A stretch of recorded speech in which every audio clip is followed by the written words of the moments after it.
Ah, what have I done? Went to the wrong screen. Hey, hi, how's it going? We're here, we're live, we're doing the thing with Enchanted Arms. You're gonna give me seconds to do a couple of things. So give me... let's see. I need to... Okay. Yeah, that's a little blown out, so... It's not by much, I just need to... fix the video a little bit.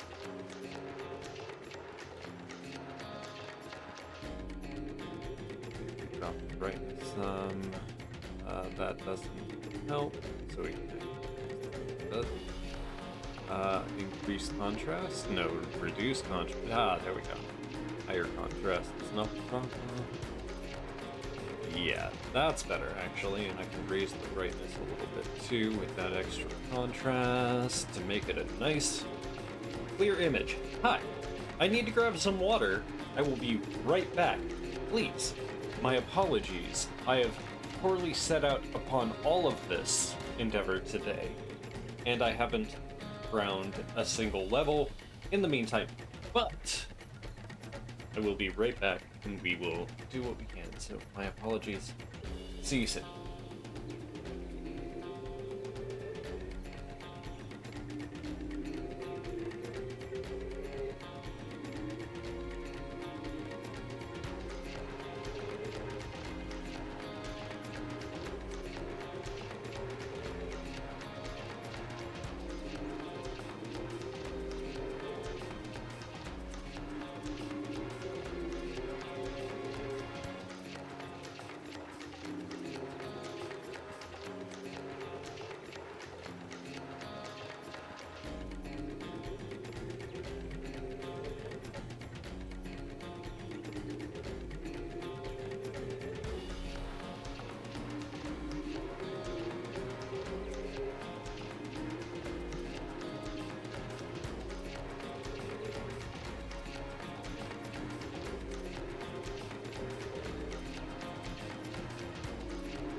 Whew, okay, sorry.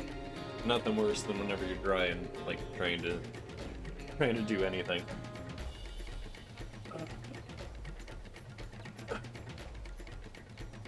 That does bring into question, how is everyone today? I know I wasted like the first 2 minutes of stream doing nothing, but how is everyone? I hope everyone's doing well. I hope they're all phenomenal, honestly.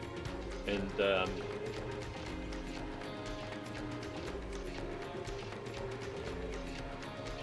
if you want to stay that way, don't forget to like, comment, subscribe, follow, subscribe, do all the things as we get underway.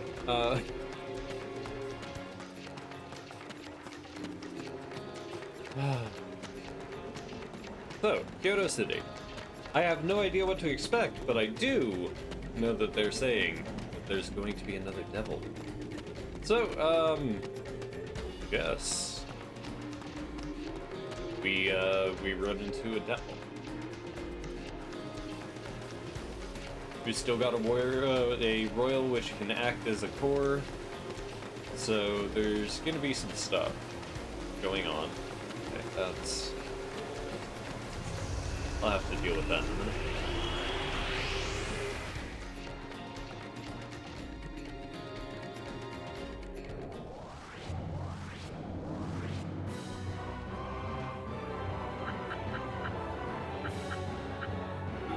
First things first, because they're absolutely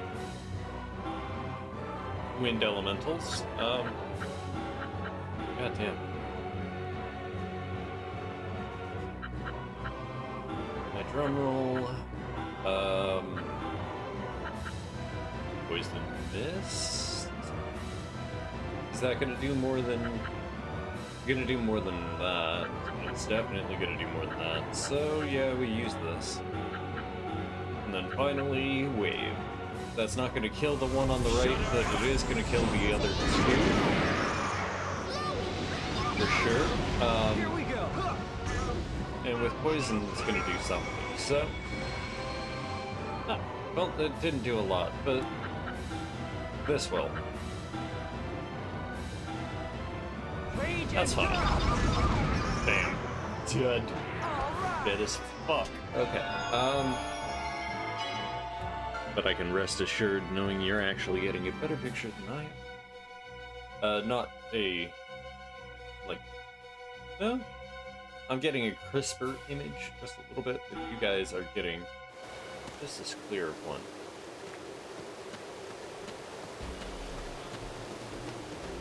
Just good. Super good. Oh, wait, no, I've already done this, haven't I? This is where the Harpy was there, so I actually went backwards.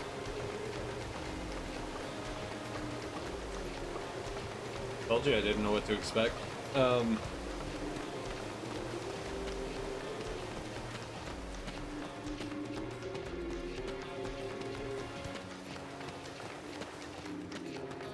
But no, instead of doing this, I chose to play Octopath Traveler last, you know, yesterday.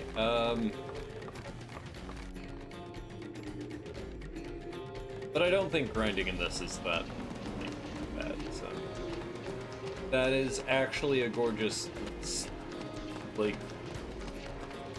view that they've kind of cheated.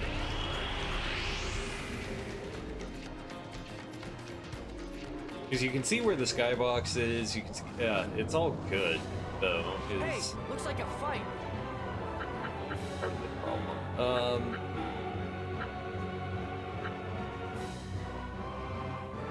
Yeah. That's fine. We don't need...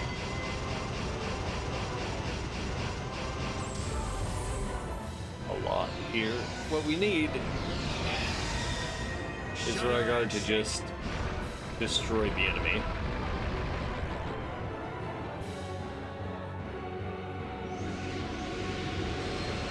Blade of her.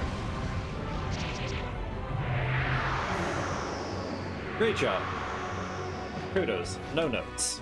One turn. Perfect. 2800 XP, no one leveled up. That means that we are over level for where we're at. Or not necessarily over level, but like at least high enough level for where we're at. Did I actually hit that store? I don't remember. I think I did, but I don't remember.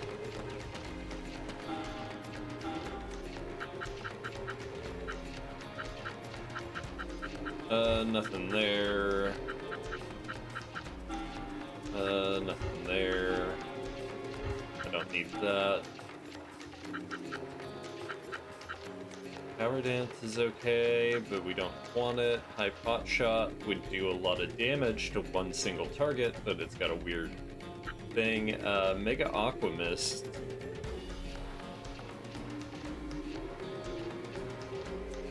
We'll buy it.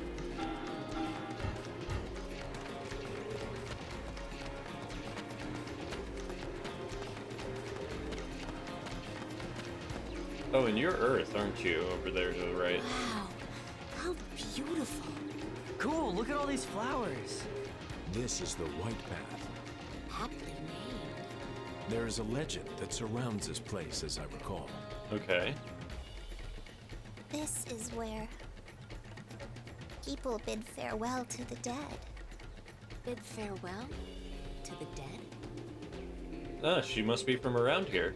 That's right. The white flower plumes rising upward are the souls of the dead, flying off to sprout a new life somewhere else. I see. That's quite a beautiful legend. As you say. I hate it personally. What? Poetic nonsense. Dead people turn into seeds and germinate. I mean, it's kind of true, but yeah, I can understand why she's upset. That's just the living trying to console themselves. Agreed. Sentimental baloney. Baloney? Kind of. Not, like, entirely. That's right. Anyway, there's another, even more beautiful tale about this place. How much money? Even more beautiful? Oh, yeah. They say that a legendary golem sometimes appears here. And if I get my hands on that golem, my standing as a golem hunter will rocket. That's more beautiful to you, is it? I mean, yeah. Surely human life means more to you than golems or money. I mean, probably at some point she did, but I mean, someone probably hurt her like a lot or died around her. It seems more like died. I don't need a lecture, okay? What's with her anyway? I think I just spelt it out, actually. Oh, let her be. Come on. Okay. Hey, Atsuma, What? do you think I could take some of these flower plumes? They don't belong to anyone, do they? Why not? Okay then, just a few. What do you want with them anyway? Yeah, great question. It's a secret. Come on, let's go. They're really trying to force me with, Kareen, and Kareen is not my girl. I hope she realizes Rygar is her guy. Like, because Rygar is her guy. Okay. Those are wind. Oh, she's actually been too. Well, I'm just gonna do it again. I don't see why I shouldn't, so I'm just gonna do it. And then, if I move her up here, and then drum roll and in with high blow, just to make sure. But if everything's wind, like, Rygar just solos this, for the most part? I think we'll have to dance after this, but I mean, like, does it Blade of Earth! or we won't even have to dance. We can dance after this. Oh, good thing I did continue to attack, but I don't think I kill it. You're behind. All right. Good thing we did what we did. Now, Kareen, Atsuma, you come back here and just use high shoot. Kareen's coming back. Which means Atsuma's gotta move now. Well, that just means that, he's not getting the last hit.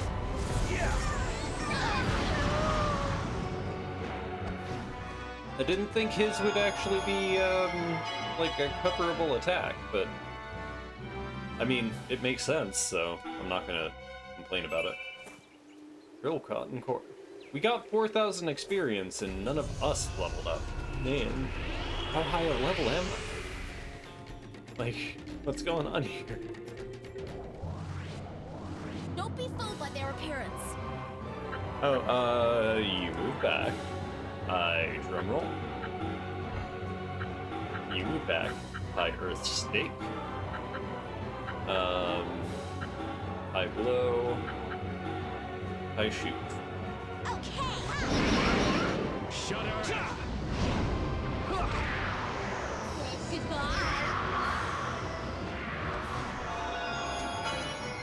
Perfect.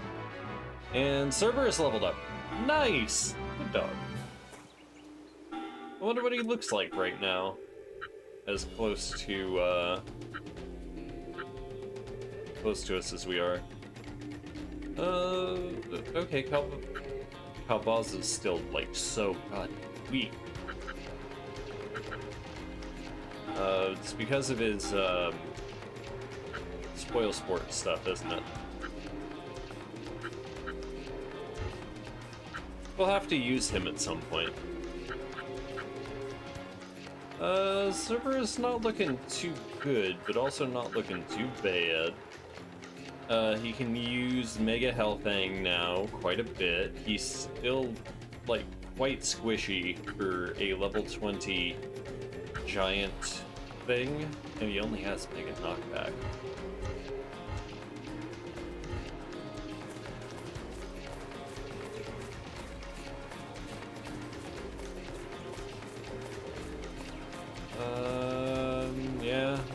over to the crater.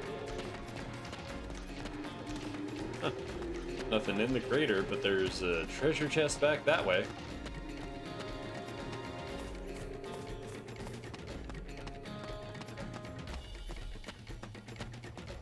Hmm. 3,000 TB.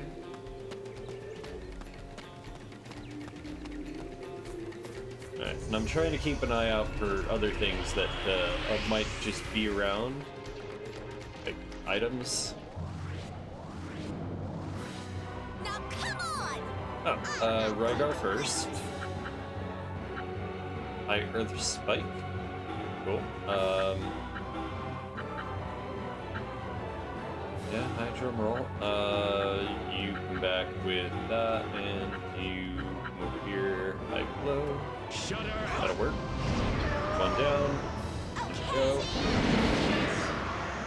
Okay, 2 down. And this guy just dies. Great job. That worked out for the best. I wonder what's on the other side of that big rock formation there. That'll be interesting.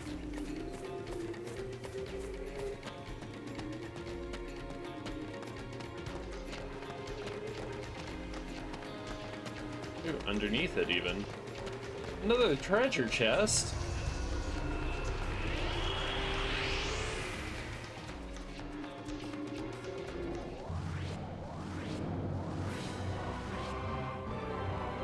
You shouldn't have.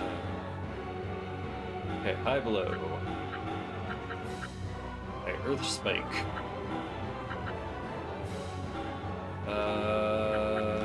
Trouble? No. Yeah, I guess no barrier shoot will have to be it. It's not gonna do enough, but that's fine. It hits where I want it to, so... Okay. High arrow. Oh. Just have you come over here. Water! Goodbye! Yeah, I figured that would just be enough. Oh, and Yuki levels up! Yeah! With EX Potluck as her new... Yes! The Antonius leveled up, Lorezia leveled up, Kalbaza leveled up. Ah. We're all, like, really strong. HP Drain Dance for Green. That's actually nice. I think I want to keep EP Drain Dance on her for now, but HP Drain Dance, definitely a way to go.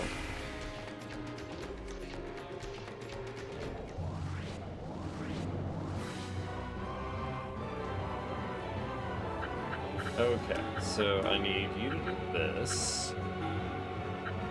I need you to do this. I need you to do that, and then you can't hit without this. So instead, we use High Charge, and we take the 2 dead and then leave the 1. Because it doesn't matter where she moves after that. Because he just does this, and she's dead. We'll quick start. That'll be fine. I'll finish this. They gave me a bad layout there. There were probably other things that I could have done, but honestly, that was the best play. Green level 27. Sweet! Sasquatch and Mermaid. Leveling up, looking good, all the time.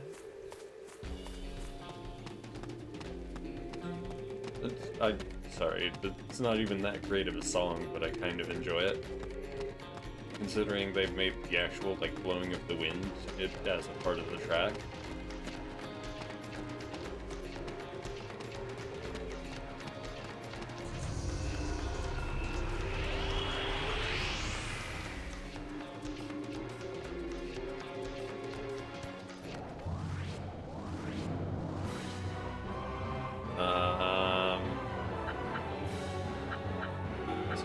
Rygar comes over here and rocks their world. He comes up, does this, and then this assault with a high shot and a poison.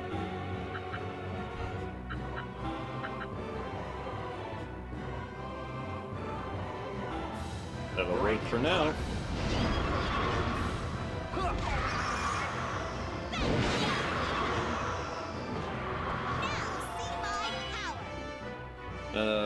Yeah, no, that was good. That was good. Well executed plan.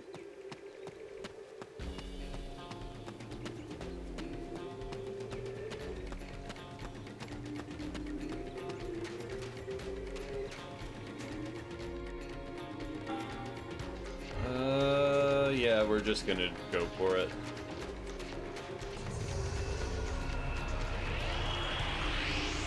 If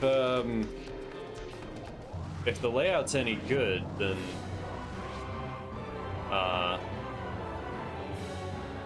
the layout's not perfect, but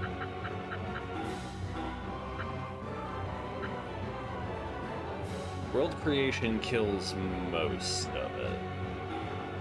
So we move him up like that? Yeah.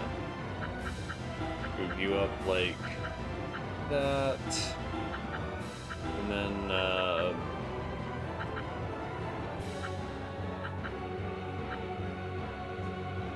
yeah, we'll use EP Drain Dance as well.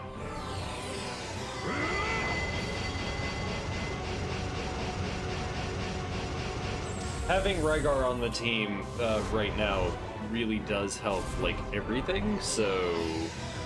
Oh, this is actually really bad. Shudder and shake. This is actually really bad for my damage output.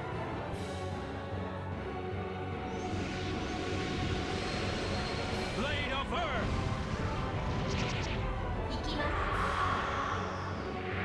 Yeah.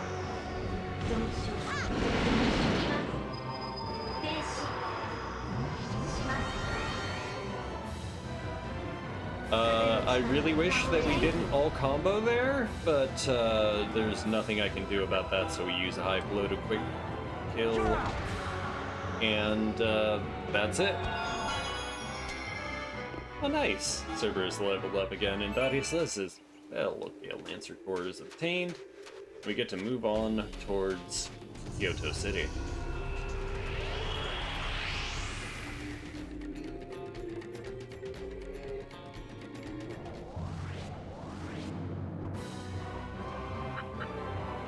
Ooh, the Jin is actually going to be the harder one to take care of.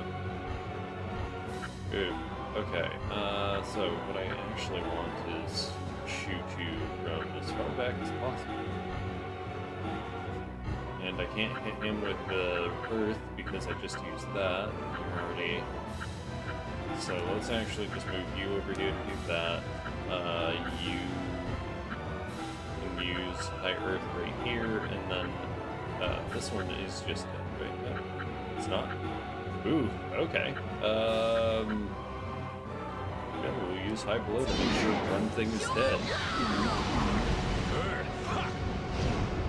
Fire. Yeah.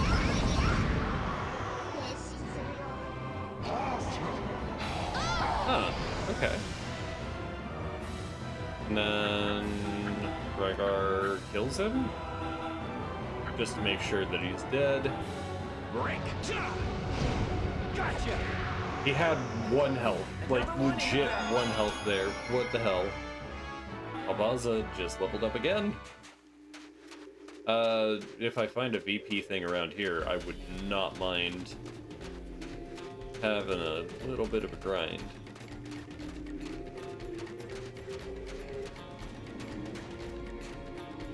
Oh hey, there's the entrance to hotter. Junktown, Yeah, actually. very hot. My clothes are drenched in sweat. They're full of soap. I just want to throw them off and jump into a cold bath. You calm yourself, Lily, Highness. please, compose yourself. Exactly. But Rygar, don't you feel the same way? It really is hot. Of course it is. We've reached the desert, that's why. Yeah, come on. But if you can't handle this much heat, we'll never get across the desert. It's a lot hotter out there. Yeah, we've got to get to Junktown first. You seem to know the area, Yuki. Huh? Oh, well, you know. I'm from Junk City after all. Really? Then you'll be able to show us around. I think she'd rather us not. Huh? Well, Stay long. We're counting on you, Yuki. oh, okay. Yeah, no problem. I'll be like, a tour guide or something. That's sad. That is so sad. I'm sorry, Yuki. You deserve better than that.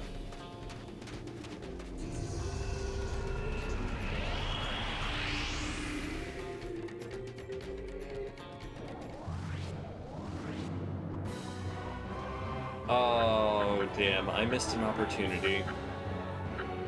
Damn. Damn. That's fine. We'll just use high shoot and then drum roll to back everything up. Shut up! Die! I mean, whenever you give me a thing that easy, what else am I supposed to do, really?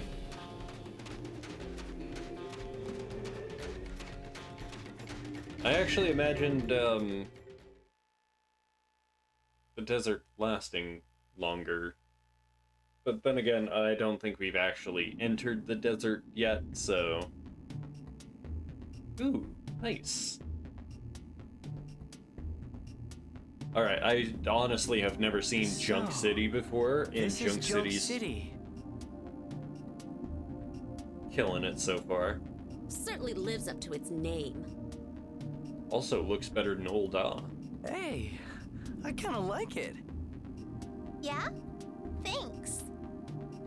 Hey, Yuki! Ah, You're back! Hey, I've got some money, don't yeah, worry. I guess I am. Huh, here to cause more trouble, are you? No, we No. brought money. Yo, I how's it going, hadn't planned on Kratos? Yeah, how's it going? Good to see you. We're headed to Kyoto City, just passing through.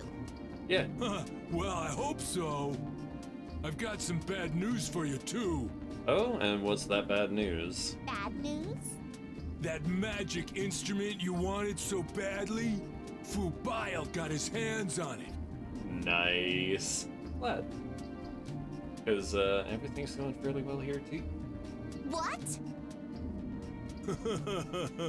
Tough luck, kid. Atsuma, there's something I've got to do. Can you amuse yourselves here for a while? Huh? Hey! Hey! Hey, land me in on this. I didn't get the 34 minute shit. I mean, I don't know what 34 minutes is at the moment either, but that's... See you later! Aw, damn it, Yuki! Oh, well. Hey! He's Come gone. back!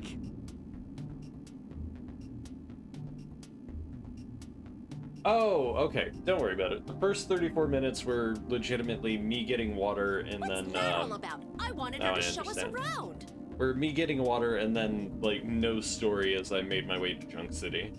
As a native of So, this you're place, good. that's No her worries. duty, right?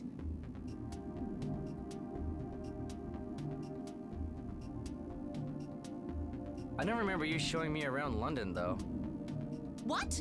Mm, Nothing. she's the princess. She wasn't gonna show you around, so it's Nothing fine. we can do now, milady. You're right. Let's just take a look around ourselves. Okay, no problem. Why don't we Oh, I meet get up it. back at the Oasis? No, like, the entirety of last night, I spent all As of you it say. just, like, playing Yu-Gi-Oh! Okay. Not gonna lie, I absolutely did. Oh, nice! Ice skate. Oh shit, everybody left my party. Oh no, it's just me! This is gonna be dangerous.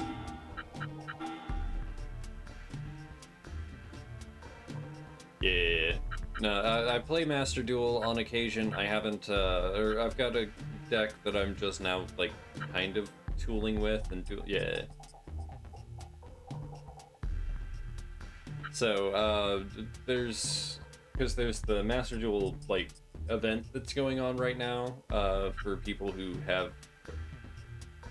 Oh, I need to... the one I'm tooling around with right now is Nimluria. I don't know what I want to pair with it, because it's actually a really interesting and, interesting archetype. I just need to make sure that, whatever I put it with doesn't use the extra deck and actually gets stuff out of being banished. It's new to Master Duel. It's one of the newer ones in general. So yeah, no, it's Thunder Dragon. I get you. I see you. Thunder Dragon is absolutely one of those decks that you just can't help but love. And then I'll put Cerberus in because why not?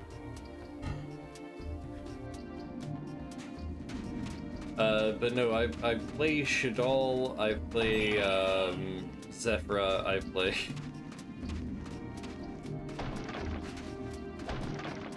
like, I play a lot of different things. Oh, Light Swarms. Nice. I'm not very good at Light Swarm, but the Light Swarm Bujin or Light Swarm Tearlament are kind of scary. So, I get it. But yeah, no, that Master Duel is something good. I didn't get in on that TCG ban list thing that was going on just recently, though. But I know the recruitment and returning thing is going on, so... Oh, I haven't played Super Heavy yet, so... Huh. I think Pyro is actually the best deck in Master Duel right now, but that's neither here nor there. Because of the release of Snake Eyes Poplar and Snake Eyes Ash. Pyro, Pyro. It's basically just the fire archetype, but it's the, it's fire monsters.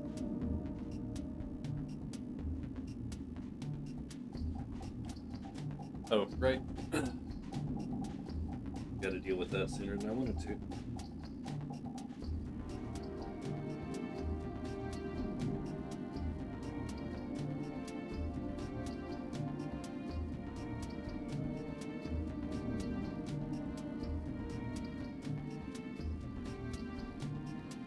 Alright, and I'm just pulling up a card that I'm looking at.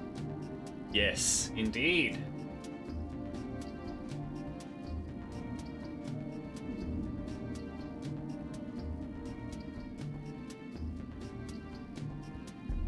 Feel free. This card and a bunch, and a couple others. That one, and then,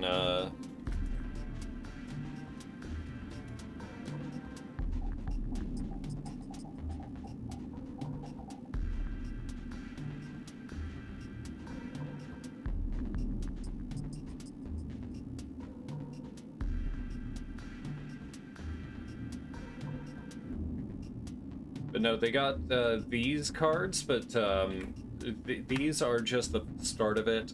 There's also new Pyro support in the other ones that are like cards like Bonfire and a few other things that just are like good generic Pyro support. But their game plan is oppressive, and it keeps you yeah.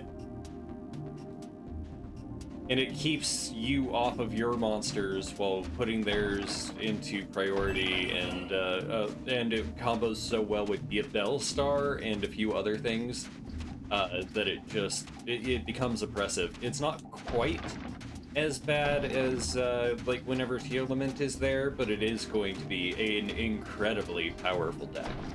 So be prepared in the coming meta for TCG. But yeah, it's just Poplar and Ash have been ruining my bronze actually in fucking Master Duel because of the returning and recruitment drive. Speaking of, I will put my stuff. Yes. It's gonna be TCG first here shortly. Because Master Duel, those two cards just got introduced, but the TCG, those are going to start being everywhere because of, like I said, the other card, the spell card Bonfire.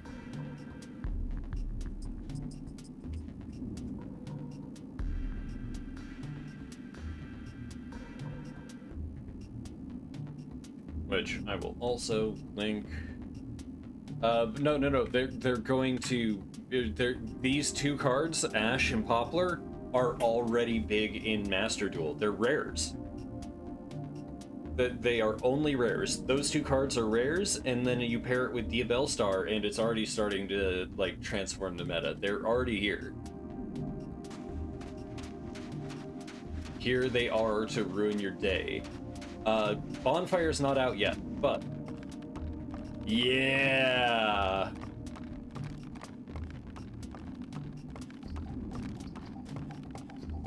Yeah, no, so try those two out, and like I said, the one that they've got now right now are with Diabell Star.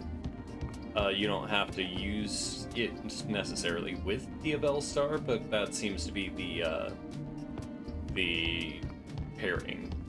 Yeah, but it's basically just pyro good stuff, and you should just be able to like find a deck list somewhere for a good pyro deck right now.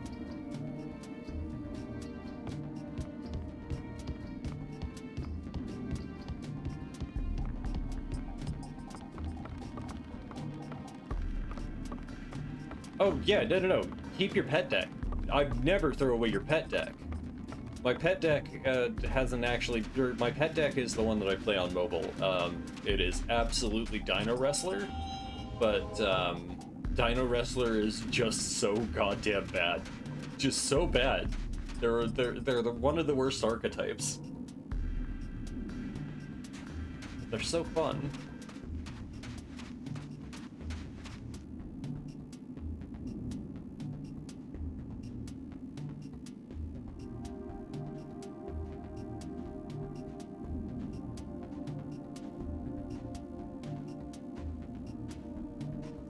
Oh, damn.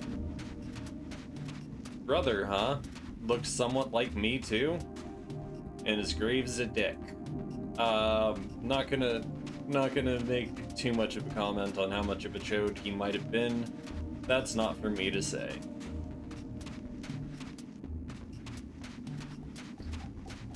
God damn it. I'm too mean. Too mean. Not necessarily to the game, but definitely to the people.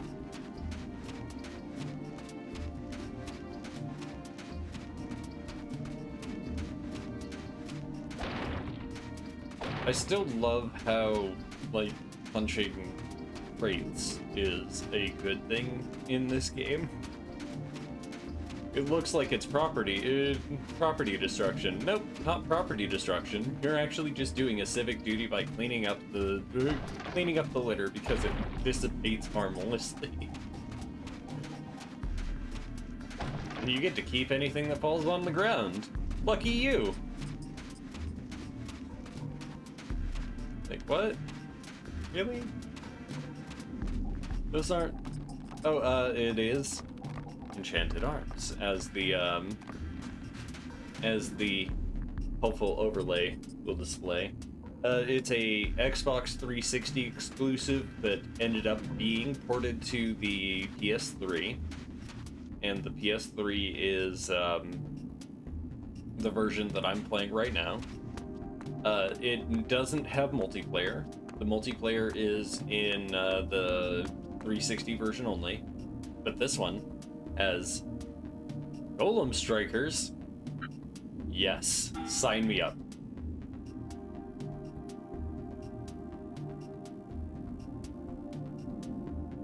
Oh, come on. I want to find some treasure. Why not, Brett? Just give up. Ah, no fun. But no, it's got some of the worst voice acting. Whenever I say worst, it's not actually like that bad, but it's not great. And it's fairly gay at the beginning, which I kind of like, and it's just interesting. Look, I'll play anything from like 6 to 10. Like, I'll even throw in the smattering of like 2 to 4s, as long as the game themselves have intriguing fundamentals or like something in there is catchy. No, actually. Damn. Sorry.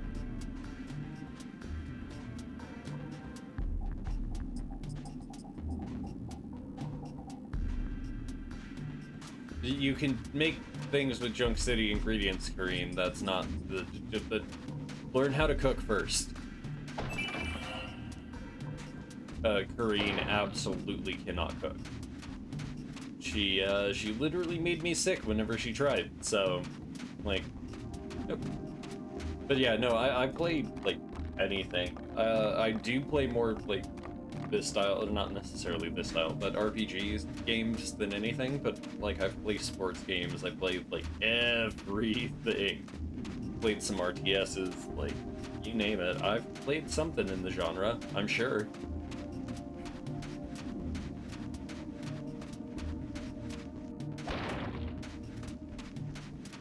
I am an eclectic gamer, some might say. Shooter games? Like what? A third-person shooter, first-person shooter, you gotta be a little more specific than that. But yeah, I've played some Call of Duty back in the day. Favorite one is World at War. Even though Modern Warfare is great, Modern Warfare 2 was really shitty. Black Ops was good, but it was following a lot of the lines of like that. I also like the Gears of War games. I've played Overwatch for a little bit. Not really good at it. Valorant, no, not great. I have Counter-Strike Global Offensive, Yuki. but I'm not playing it, and I don't want to play CS:GO 2. Girl, But yeah, no, I've played a few of them. But then there's the Gears of War franchise. I played BioShock. 13 is a really good shooter game. Hey, But Yuki. yeah, no, I don't play Fortnite. I don't play like any of I'm the main going like to be competitive number games. I'm one, not a competitive and I'll gamer get that instrument. per and se. I money. can be competitive, but I'm not necessarily, Hey, what's up, Yuki? that type of person, because whenever I do that, I take it way too seriously. And if I'm gonna do that, I want to like make it a consistent grind to get better and do all that. But I'm also like 38, so that is less likely No now. way. I kind of grew up a little too early in everything Well? to make things the way that Bro? Who, me? Yeah.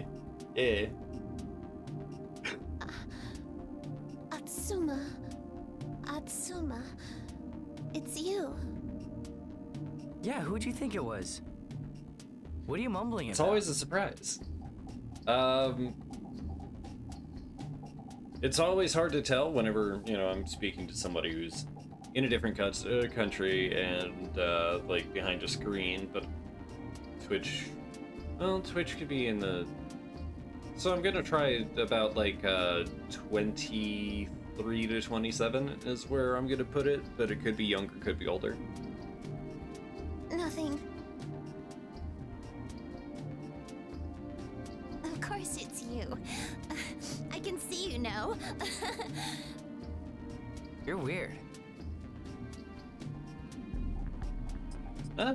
See? I'm sorry. Because there's a lot of different things where I'm just, but You don't it have to throws it off, apologize, okay? But no, thanks. Glad to know. It's time to leave anyway. No, I mean it's not time to leave. The others should be close to the oasis by now. Okay. But could you go on ahead? Oh well, I mean I recently dyed my hair, but even beforehand, yeah. I Oh, look okay. 38 No enough problem. for me. That's what we'll put it as. You just don't get to see the grays in the beard and all that, but yeah. I'll I see do you there. get that a lot though. I do get like, wait, you're in your 30s? You look like you're in your 20s. And I was like, yeah. Okay. Thanks. I won't be long.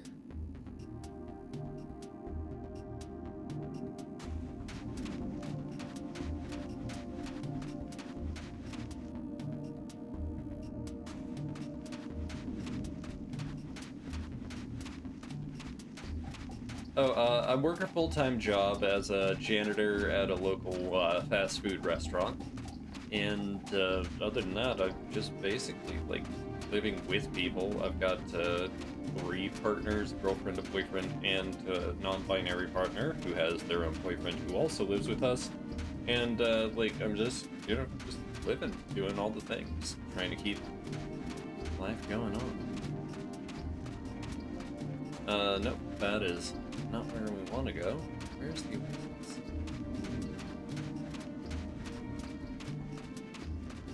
No kids. I used to want to get married and have kids, but no, I'm actually kind of happy with the life that I got. So, no kids, not married, which is enough on my end. I guess I had to go the other way. So we'll go down this ladder again and then head to that gate. But no, I've dated a few people with kids. I'm not exactly a kids person, and marriage, while it is a way, but if you could be, like, if you can have multiple partners, and it's not a,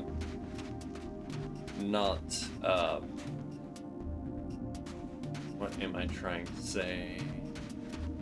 If it's not going to cause problems with the people that you're with, then I think that's better because you can build your own community around yourself and, you know.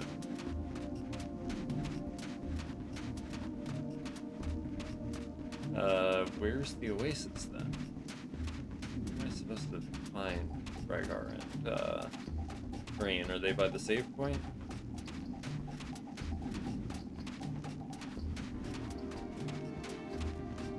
Not.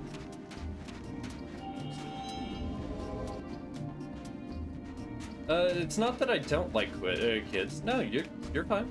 The tag is AMA for a reason. You're trying to figure out about me, and ask me anything is there, so I don't mind.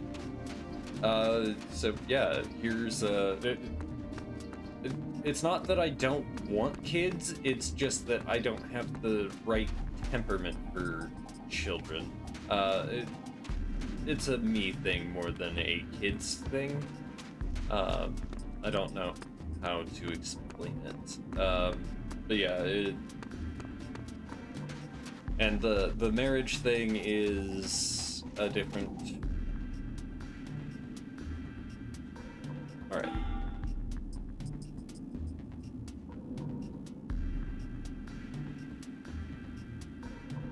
Oh, I need 200 speed stones for what?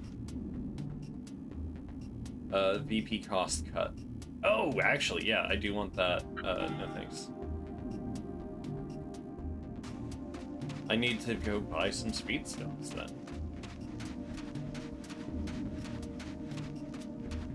But no, marriage is good for some people, like a bunch of other things, but it's also a weird form of bondage that we actually just kind of say is okay, you know? It's weird. Marriage is weird and a weird sex thing that we all just kind of like gratify as a part of society.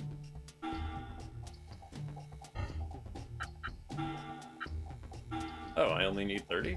Alright. Gonna buy more than 30, but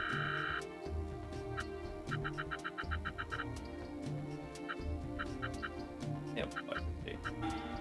Keeps me with money after I trade for the VP cost cut.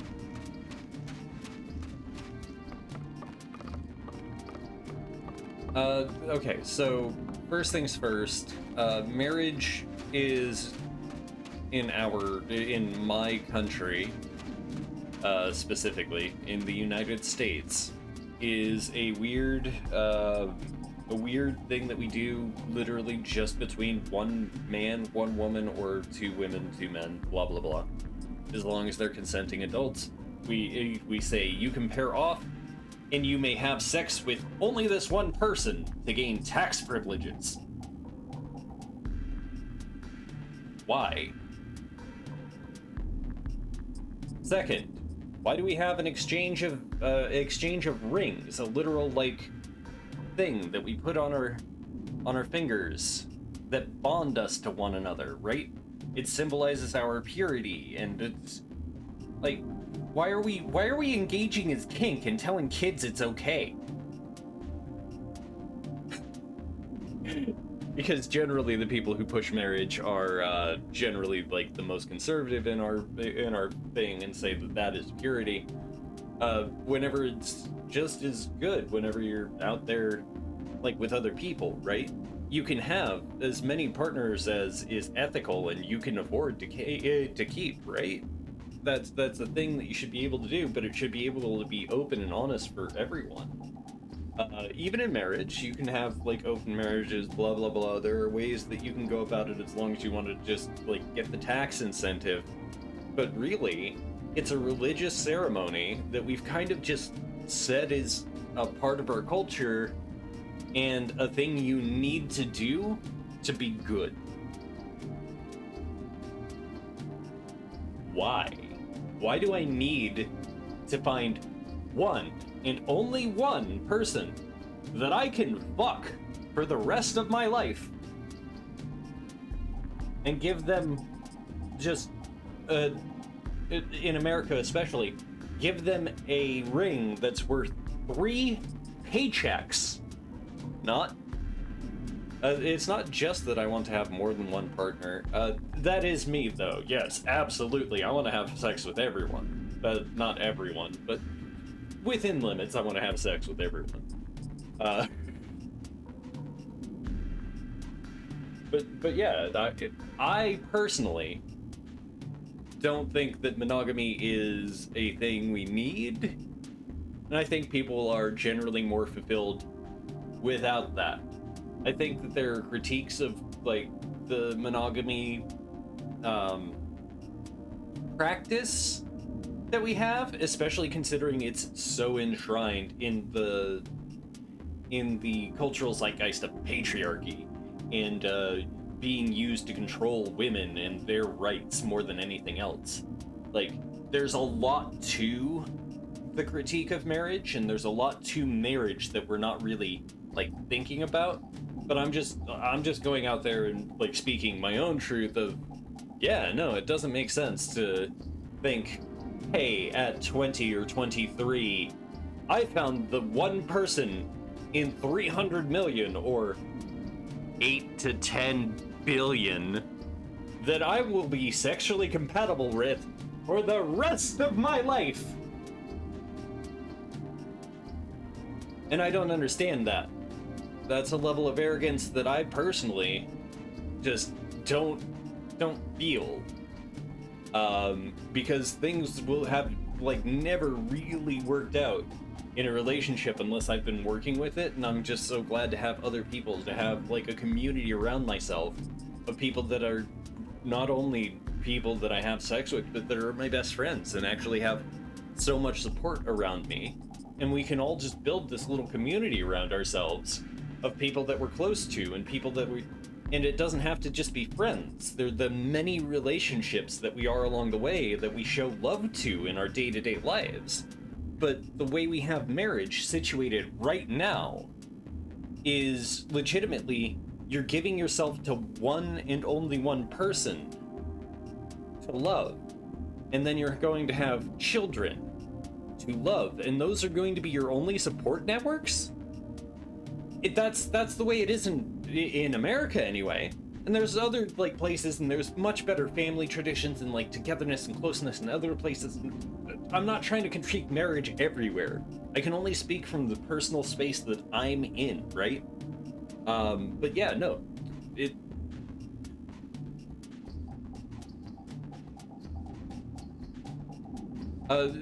It's not... No one specifically said they will be the only support. But here in America, when a child turns 18 or gets married, they're expected to move out on their own and have their own life, right? They're expected to be...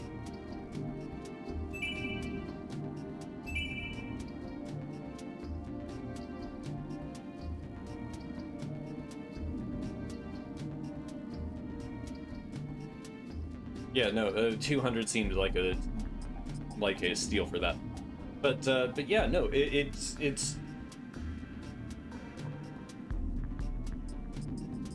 in America specifically, you're supposed to get out of your parents' house, you're supposed to get your own house and do all these things. You're supposed to be able to stand on your own by the time you're like 21, right? You're not ever anymore in this economy, in this place. You're not able to do that anymore. So instead, what's happening is a lot of people are choosing not to go and get into relationships or do anything else because they have to live with their parents and don't feel like comfortable with that. And the parents are likely to just cut off support if they have a live-in girlfriend and do other things.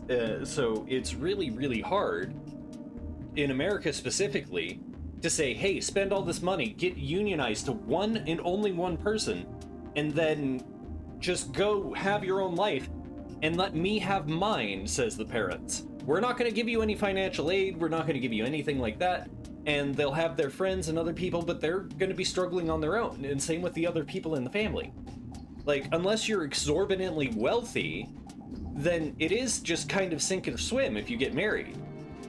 And that's really fucked up.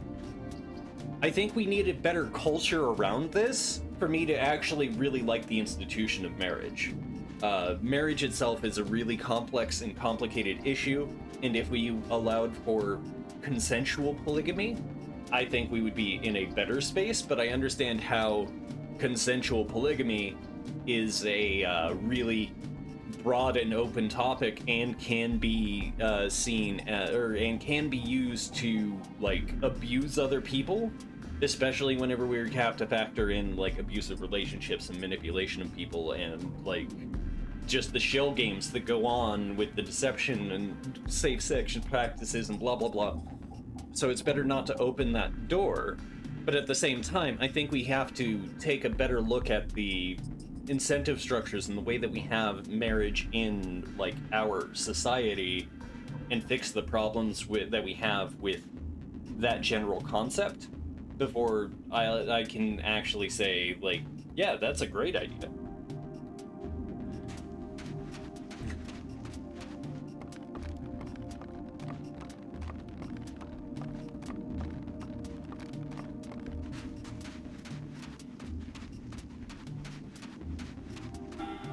Alright,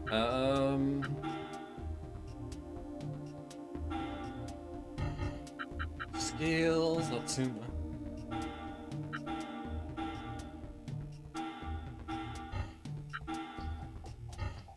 No, I want to go skill, there we go.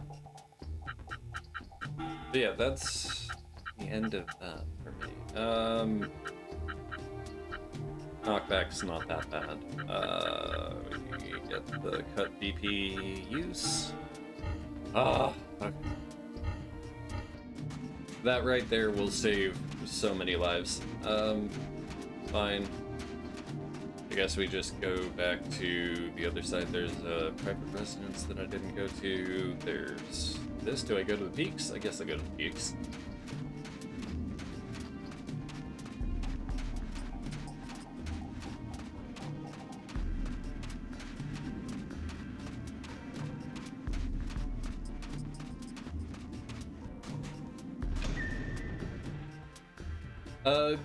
Something like that. Because the way that we use marriage in our culture is in forms of control and power, and we also just kind of want to leave that as like a catch-all. Well, you were married, then that's just good, because we also have in America specifically, we also have like a uniquely Christian culture. The way that we have our Christian culture is unique, is what I'm trying to say with that. So, because of that, we also have, like, the wives submit to your husbands, and, like, the men...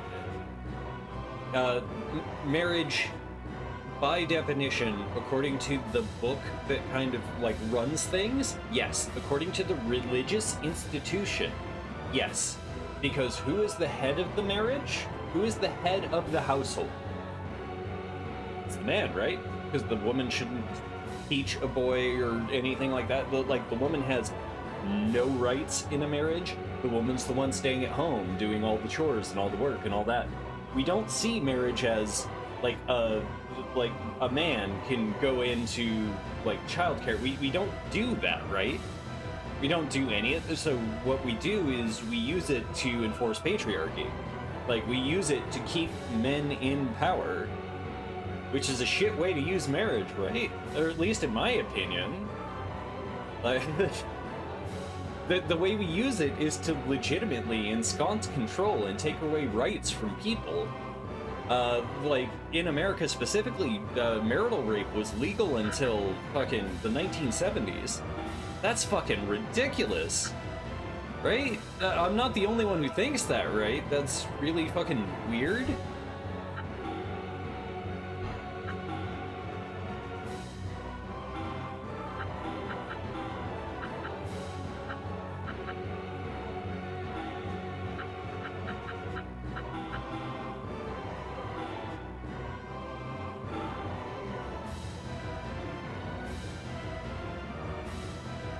Oh, no.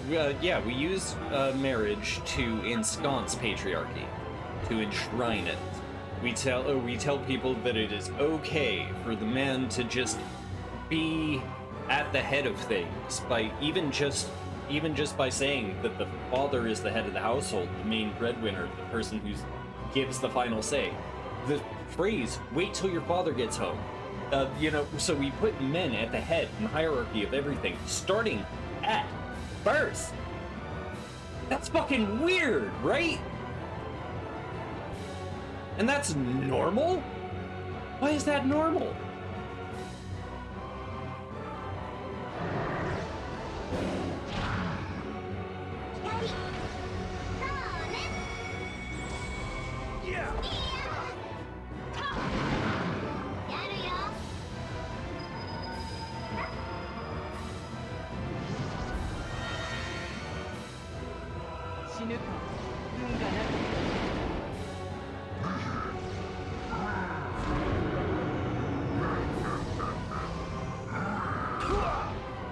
Okay.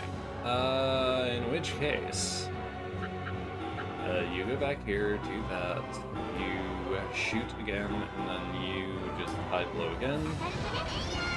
Light Sonic kills those.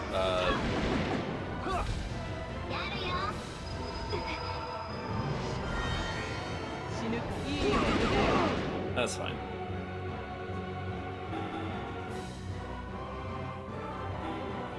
But yeah, no, if it wasn't already being used to kind of cement the hierarch's power in like the patriarch's position, then yeah, I would see marriage as a bit better, but... Oh, no, they can.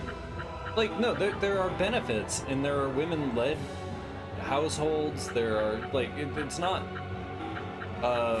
like a full one-way street. I'm not trying to say that, I'm just saying that, for the most part, we use, we use the way that we personally have marriage, like, as a cultural thing. It does this. Not that it has to do this, or that but it does do this. Marriage itself isn't that bad. I'm not trying to say that marriage is the full problem here. I'm saying that it can be, and it has these issues. That these things are things that it does. I'm gonna smash you!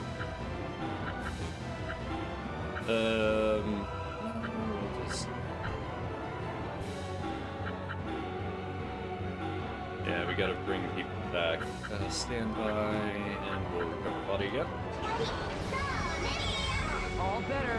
But yeah, no, marriage can have benefits. There are like financial benefits, tax benefits, blah blah blah blah blah blah blah. There are benefits to it, but that doesn't mean that Guys, come on. that it's beneficial, you know, or that there aren't bad things to it. Yeah. All right. Oh, nice! Everyone leveled up.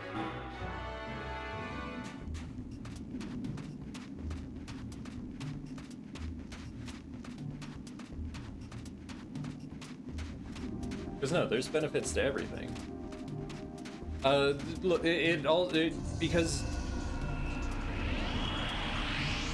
because there's always edge cases as well. Like, there are certain women who will enter into marriage as a matter of course and like just be happy with the life that they have. Blah. It's a thing. Your marriage is about. Okay. Calm down. Gather your thoughts. Marriage can be a very equal and equitable situation, and then there are also situations where women will grant or will gain more power in the relationship and use that as well. So like, it's not always that the man has to do or gets to do or does any of like the financial stuff. Like, there are Mr. Moms out there, you know what I mean?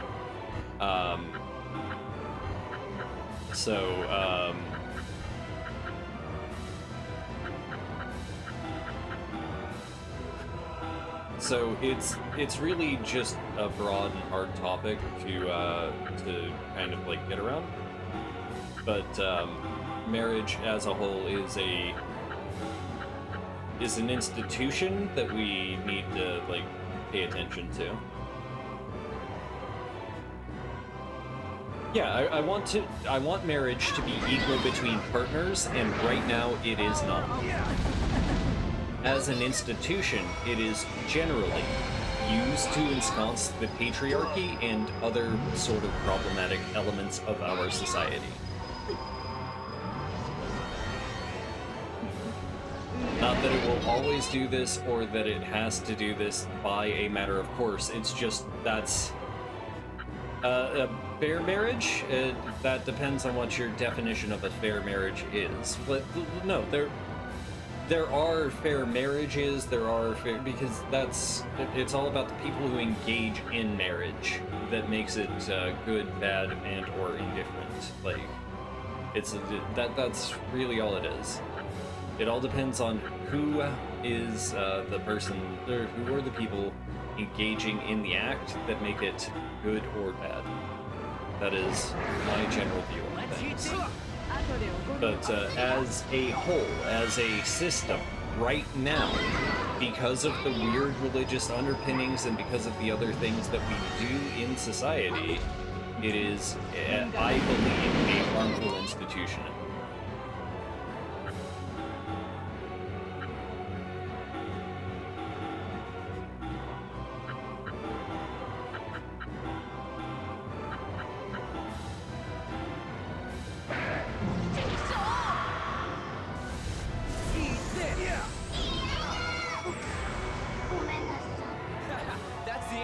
Because I don't think a fair marriage is a bad thing. Like, you can make a pact with a person and promise to be fair with each other, and I don't have a problem with that at all.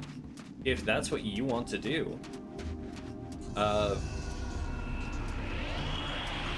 No, that is not a definition of a fair marriage.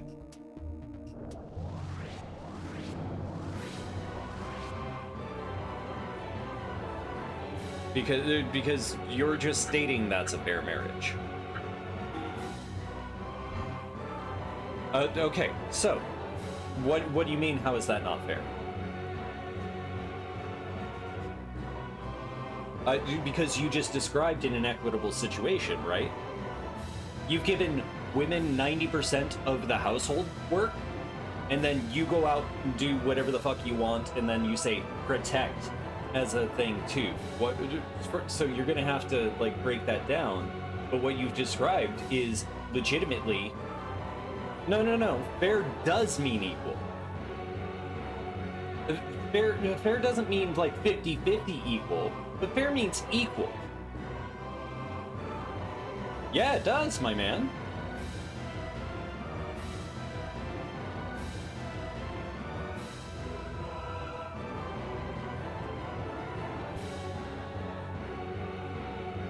Yeah, fair means equal. Because if you're not starting from... Okay, tell me.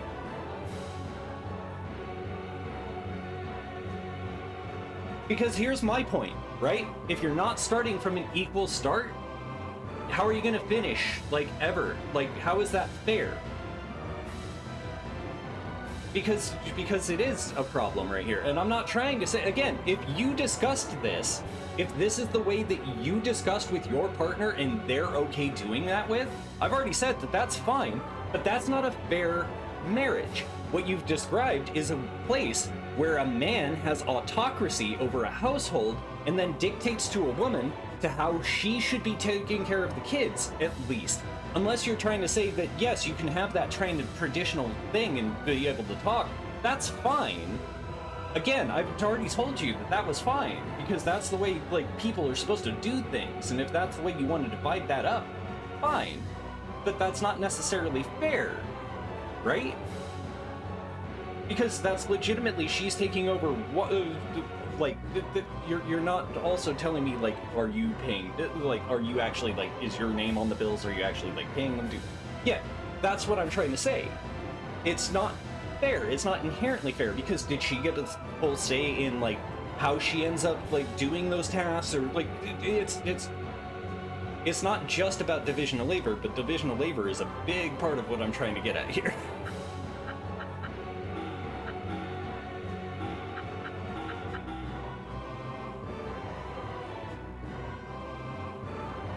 No, I'm because, okay. Sure, I'll hear it out. Give it to me.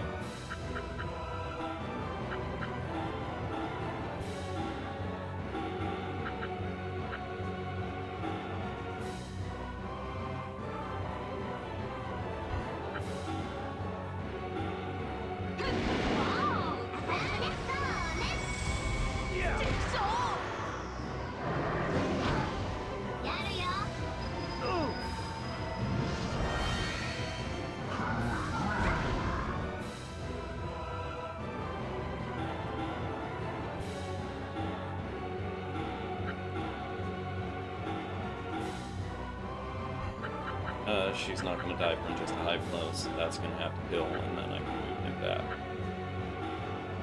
That kills that one. Oh, those might be water. Oh, look, that didn't kill her? God damn it, that's...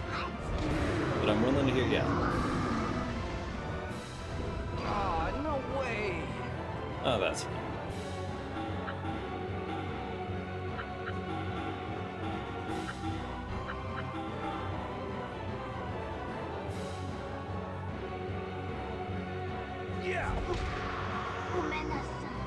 Okay, so what does that mean? First off, I'm gonna call bullshit.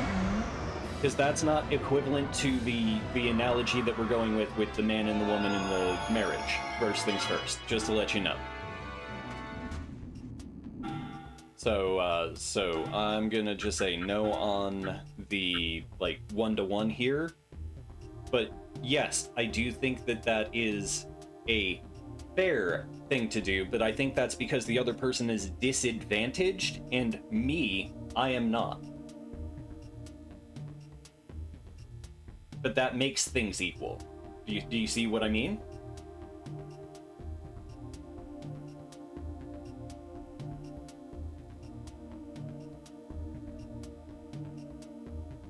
So what I'm saying is that to be fair, it needs to be equal. Or at least equitable.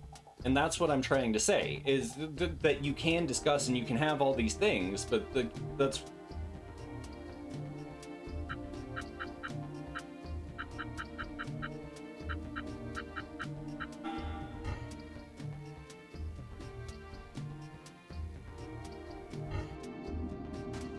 I mean, it's not necessarily fair to give up your seat to him. No.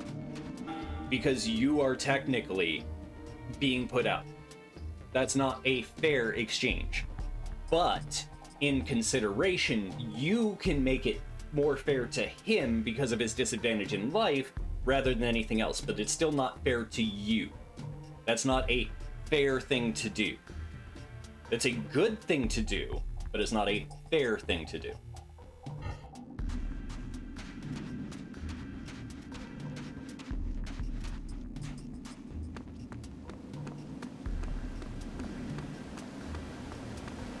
I will also say it's morally correct to do, but I also don't think that it's fair to do.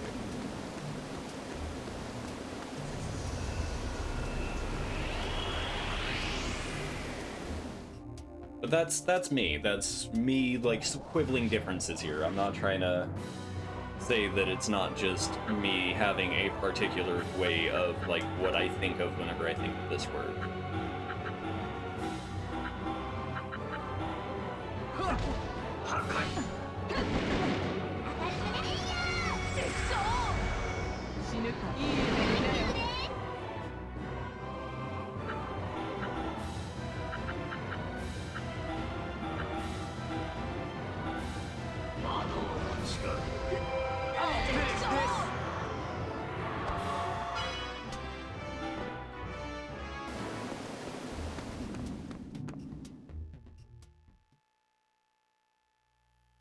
Yeah, it comes back. It makes sense if and when you get it, but I know that it's not an easy or, like... It's not a usual idea. I'll give it that.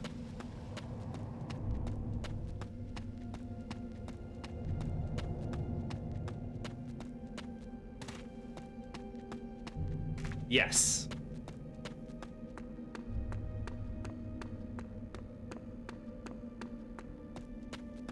Because everything works on, everything works on a reference, right?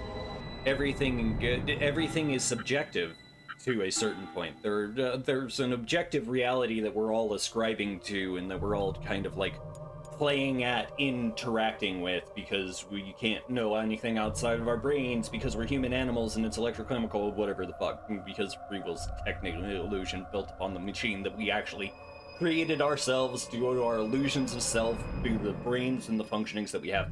Blah, blah, blah, blah, blah. Whatever. It doesn't fucking matter. Life isn't fair. I already understand that. That's not the point I'm getting at. So everyone has to start at, like, unequal spaces in the world right now. So since our minds can only assume, like, what we've had experience to and what we have access to, right? Since our brains can only comprehend so much of the fucking world that we live in, we all have our different perspectives on what is and what is not, and what is fair, what isn't. But me, I'm an able-bodied person who's a white male in America. I'm almost middle class. Like, I'm almost set. I'm almost there. I've almost made it. I'm almost good. Like, fine. Right? I'm like 90% of the way of things that actually, like, are incentivized in America. Like, I'm there. But fuck, man, that extra 10% is just the worst, because that 10% is just money. If I had money, I'd be king shit.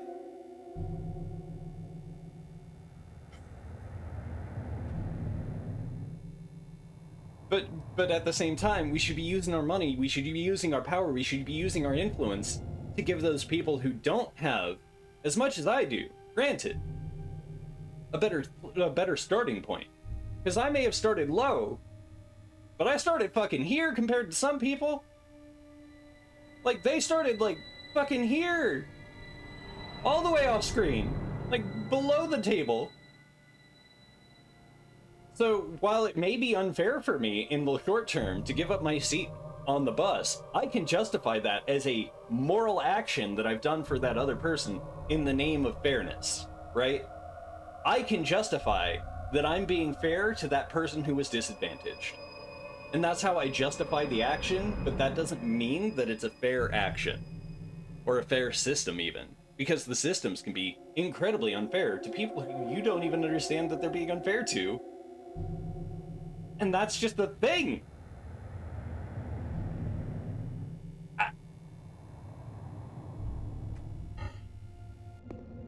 Like, for buying this shirt, I probably hurt like 3 people. That's fucked.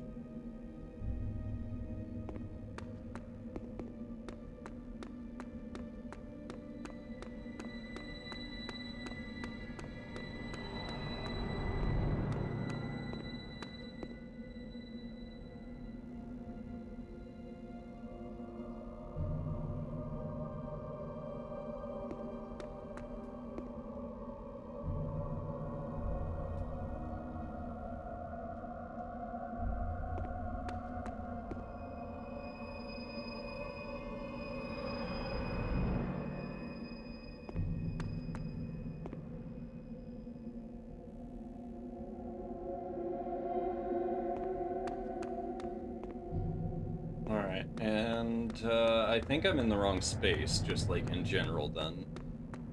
Where the fuck am I supposed to go? Oh, can't open that. Interesting. Well, we made it here and then saved, so I guess this is the Devil Golem hangout. I wonder where Kareen and Rhaegar are.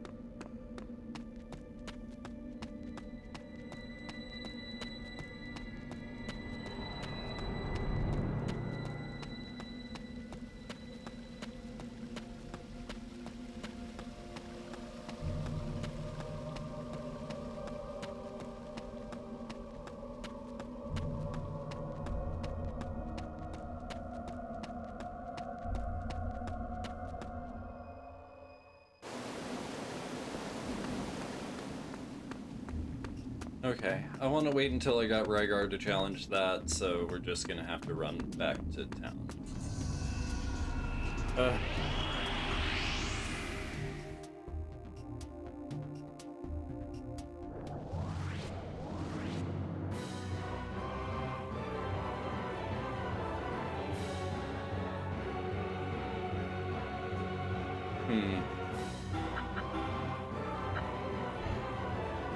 Okay, so I've got to use blow here. I can use X cutter here. We'll use light sonic because that's going to do as much damage as I can. We'll use high shot to try and fuck up the rest. Oh, good, we got one down.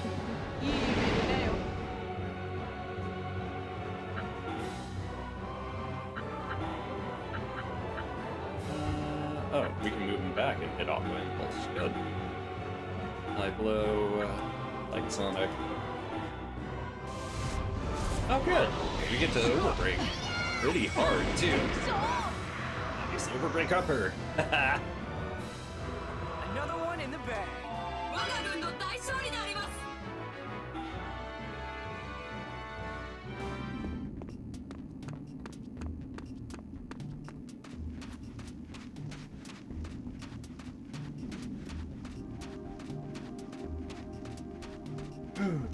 Okay, give me a second. Need some water. Been talking for like 20 minutes straight.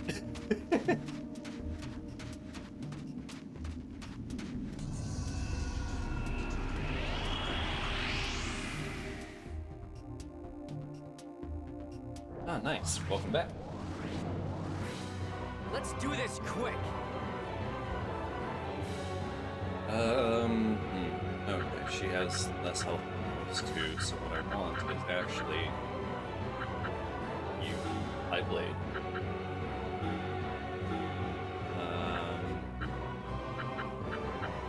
You, Light Sonic.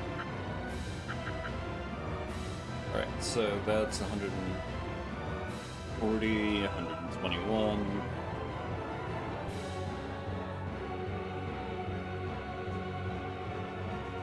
I can kill one of them. Damn.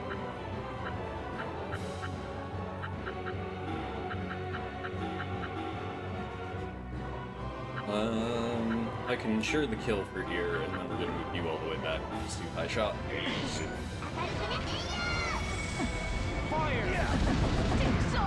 Yeah, I wanted to make sure she was dead.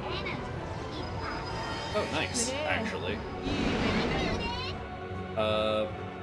Perfect. You just killed yourself.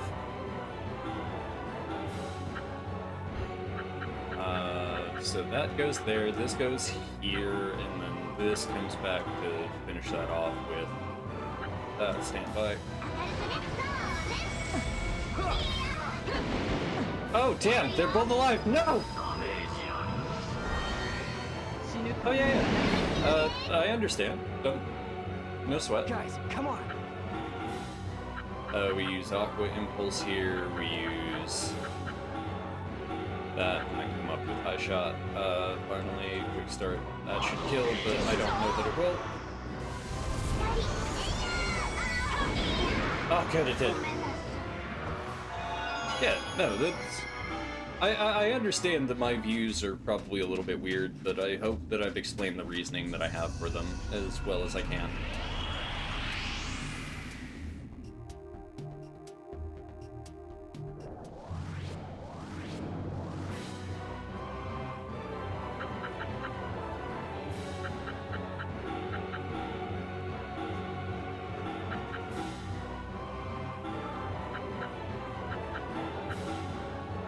We're just gonna use the X here. That's fine, and then we use the Light Sonic to just make sure.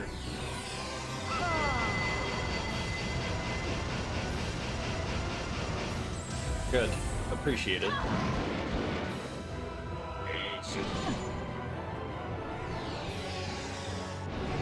Oh yeah, absolutely. As many questions as you want to ask, I will gladly answer. Well, not as many. There are certain questions that I'll probably get tired of answering, but that's a different story. Had a person just legitimately do nothing but ask me, like, this or that's for, like, 17 streams in a row, and that was torture.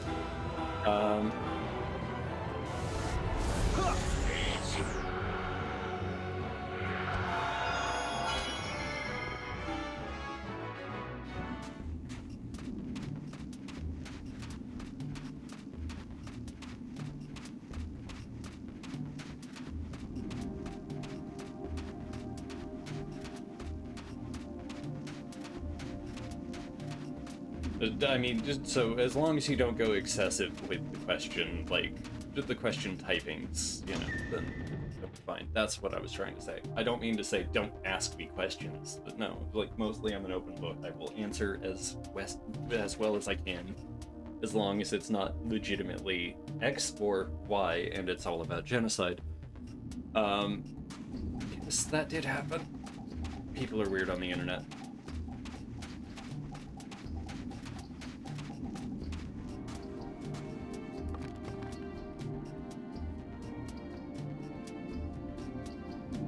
Okay.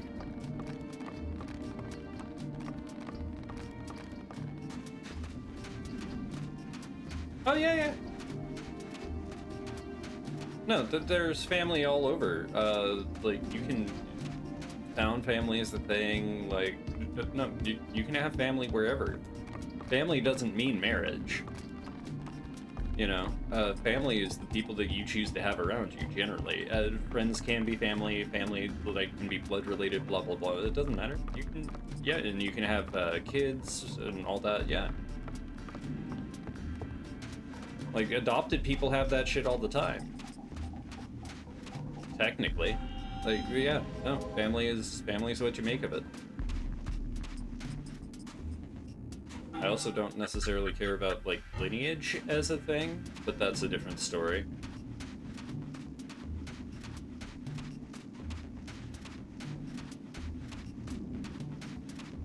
I mean, hell, technically, even Christ himself was an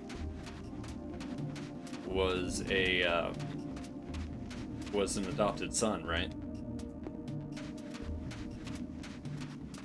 Like, he's not legitimately spawned from the lineage of David. He came from God's loins. He was spoken into existence and then adopted into the family and then was a blood relative from then on, right?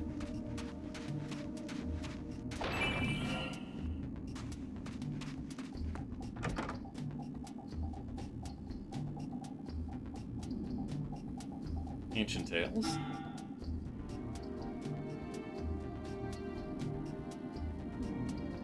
Ah, the Devil King almost. Oh, okay. Each region till the end.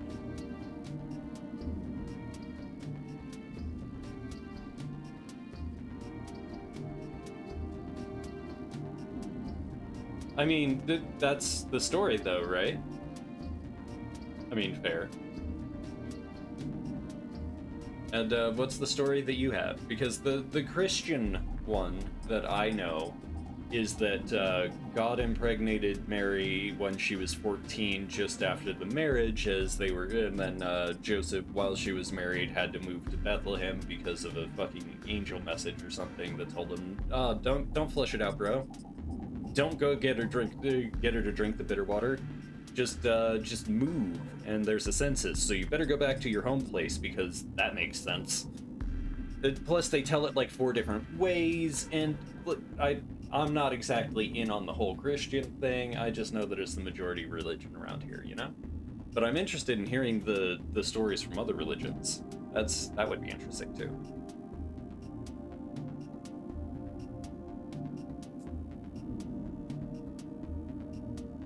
Ooh. Okay, so the Golem Lab is talking about devil golems. Nice. Seriously, where are Rygarn? Oh, no worries. I'm not... I promise, I will try not to make fun of religion. Like, sometimes the stories you tell are metal as fuck, don't get me wrong, but sometimes they're just laughable. Like, that guy who cut his concubine into, like, 14 pieces? Man, metal as fuck. Sorry, don't mean to ramble on, but yeah, no.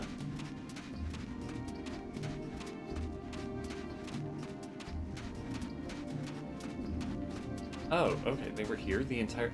Why were they back here? Why are they back to the... it's fine. Hey, sorry to keep you waiting. You certainly took your time. It's too hot to be kept waiting like this. Yuki isn't here either. I just saw her. She said she wouldn't be long. She was at her brother's she'll grave. be here any time now. I hope so. Let's just wait a little longer. And 1 hour later. She isn't coming. Yes. Strange. What's going on, Atsuma? How would I know? I literally talked to everyone in this town! You know Atsuma! She was at her brother's grave! A guy walked up to her and said an artifact that it obviously... I don't think you're one to talk, Kareen. Sorry, Kareen, I didn't mean to cut you off there. What? Milady, calm down. Look, Yuki is coming. Huh? Oh, yeah. Sorry, I got held up. Gee, you think? What have you been playing at?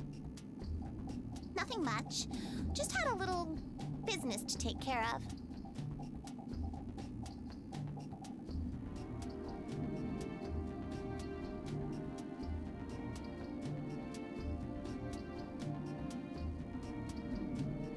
Yeah, similar. It's just in the telling Joseph married Mary shortly before the angel came upon her and then told her that she was going to have a virgin baby, but that's different. Like, different things for different people, and I know the culture of marriage meant that she was actually going to have sex, but blah, blah, blah. But yeah, either way. Business, is it? I don't want to know anymore. Let's get out of this fire pit anyway. Move out! Sound the alarm! What now? Something's going on over at that big mansion. Don't run over to the big mansion. It's literally where Let's Yuki go just check it came out. from. Very well.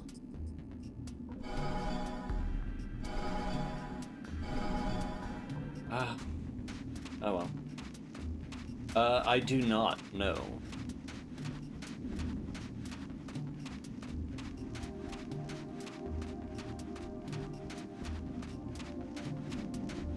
I don't think that the proposition of a immortal that created the universe is that likely, and the holy books and the evidence put forth so far for the prospect have not been enough to actually, like, get my mind to latch onto it. I also furthermore think that most people use the systems of religion in very harmful ways and to spread, like, really hateful and harmful messages. Not that people are, like, well, I mean, but that... If the point of God is to not have evidence of God, then what's the point of God?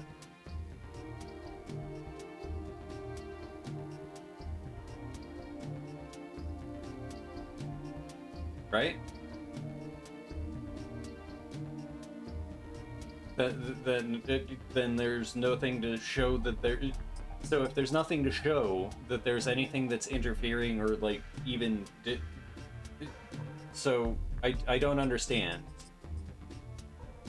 the concept. It doesn't make sense. I mean, everyone would believe he existed, but not everyone would worship him. If that's what you mean by believe in, then no, everyone wouldn't worship God just because he exists. But we would know he exists. I don't believe that such an entity exists, so the stories about him can't actually be true. And if God did show himself to me, I could still not be of his chosen people, right? I would just know that a God existed. Especially if, like, any of the holy books that we have are true. Especially any of the monotheistic ones. Because that one says it's a God of love and compassion, but adds war and strife and wants everything good classified as, like, bad stuff. Not necessarily, like, everything good, because the Christian Bible especially specifically is what I'm speaking of, because I'm honestly ignorant of the Quran. Like, I haven't read it or the Hadiths or any of like that, but I know about them, and I know, like, a few of the things, and I know that there are some violent warlike verses, blah blah blah. I know who Muhammad was and why he created Islam in a certain, like, context, but I did as a different form of, like, thing. As for Christianity, there's actually so scant, like, sources for the original Bible that it's really hard to tell, like, if the myths are even based on a person. And for the Jewish Torah, we know that actually a lot of them are just fables and conglomerations of different holy books that were pastiched together after, like, a bunch of different tribes conglomerated together and did a bunch of things.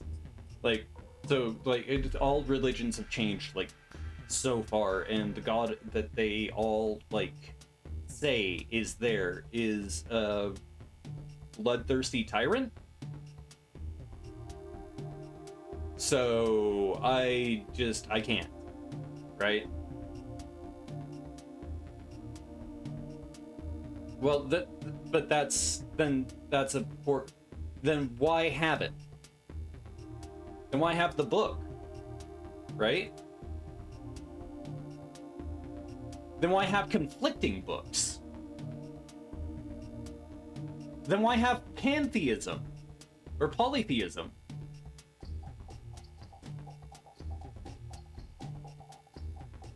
But I have faith that the world exists. I have faith in the universe. I have faith that gravity's working right now.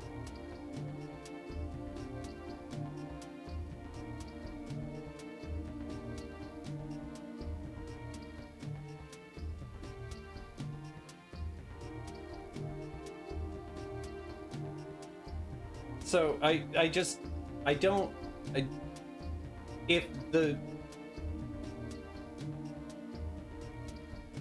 No, I have faith that there is an Earth. I don't know that there is an Earth. Because knowledge is a subset of belief. I believe that there is an Earth so strongly that I classify it as a knowledge claim. But I am actually somewhat of a solipsist, because I don't know if the sensation that I'm feeling right now is technically real. I choose to believe it's real because I have no other choices at hand to tell me that it's not. But this Earth could be fabricated. It could be something else. It could be a simulation, right?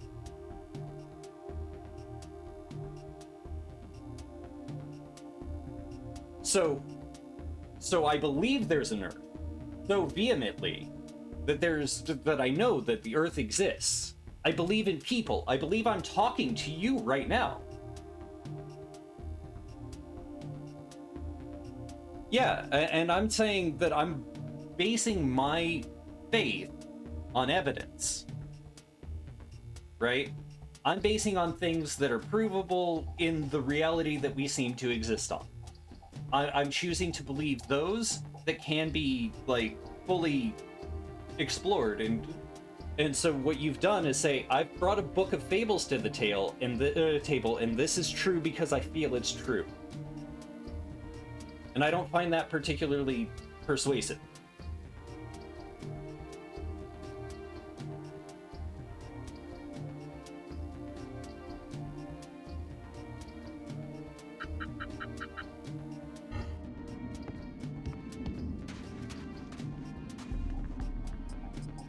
Sounds like some thief broke into Fubile's house.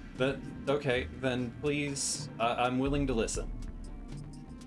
They've got some guts then. A burglar? What happened? Someone has stolen from Fubile, the richest man in town. And what's worse, they stole a valuable ancient treasure. An ancient treasure? That's terrible. Collecting valuable treasures and golems is Fubile's life. He must be furious. Who's Fubile? He's the boss. That filthy rich... I mean that well-dressed older gentleman over there. Yeah, I see him. Just what kind of guards are you, anyway?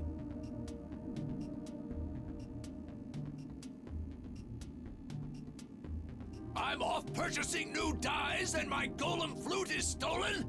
My humblest apologies. You didn't notice the window being smashed into pieces? You know, that's a really hard thing to not notice, guard. You didn't notice my valuable treasure walking out in broad daylight? That one's an easier thing to not notice. I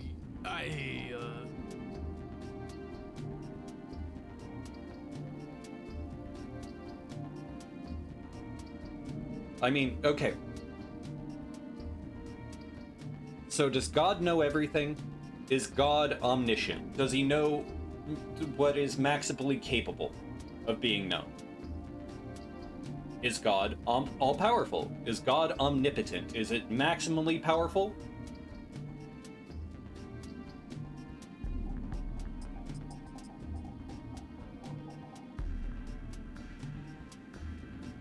And is God omnibenevolent? Does he love everyone equally? Like, is God only love? Is he only benevolence? Those are the first three things that I've got to ask you about what you believe. Because right now, I'm going to tell you that if God is all-knowing, then he knows that I would still choose not to believe in him. Okay, so...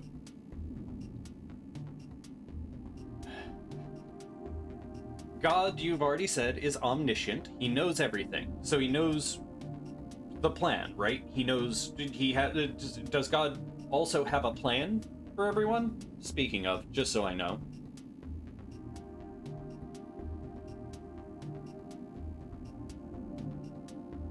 Do you know how much that item Because was the other worth? ones were... Okay, so your version of God doesn't have a plan, but God is all-powerful, right? And all-loving? Those are the other two that I need to ask. Because I just want to know. Okay. So if God is all-loving, how does hell exist?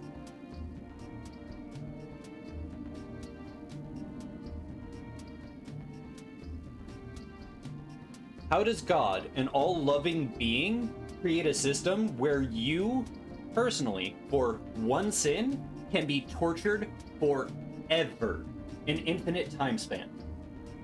How is one crime worth an infinite amount of torture? Oh, no, yeah, if hell exists, then you can, for one crime, be tortured for an infinite amount of time. We've already said, as humans, that that is cruel and unusual. No, one crime. One crime only. I'm serious. I'm going to hell. I don't believe in God. I've heard the word, and I don't believe. I'm going to hell for one fucking crime, and it's because I don't believe. I'm gonna be tortured forever for that. And that person loves me?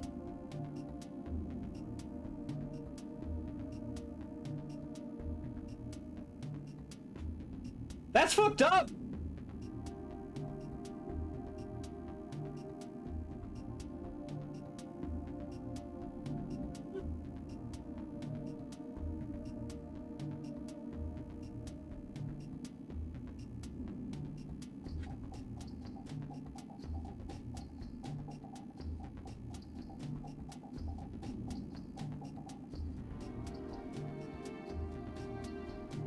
Mans creates a system, says, don't worry, I'll create a system of punishment of divine reward and divine fucking torture. All right, now, let's say that your granddad killed someone, right? Didn't repent? Fucking killed someone, going to hell. Like, it was a justifiable murder in your head, but he was found to be like a murder. Like, by the councils and everything, excommunicated. You go to heaven, he goes to hell. Is it still heaven? Are you still going to be infinitely happy knowing that your grandfather's being infinitely tortured? Like, seriously. It's fucked up. The guy says he loves me. He wants to do that to me? Jesus. I'd rather go with the devil. Yes. At least he's telling me the truth. Yet you let someone steal it from under your nose? Boss, no, I never. Sorry, that's... oh. Don't call me boss. I've had enough of this.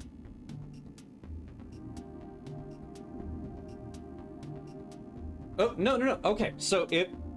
Hey, okay, here it is. A kid brought home an F on a report card, right? And so dad says, okay, well, you know what this means. You've got to go to the basement. And I'm gonna beat the shit out of you for 3 days. Remember, this isn't for infinite. This is for 3 days. Does that mean that that dad loves that kid?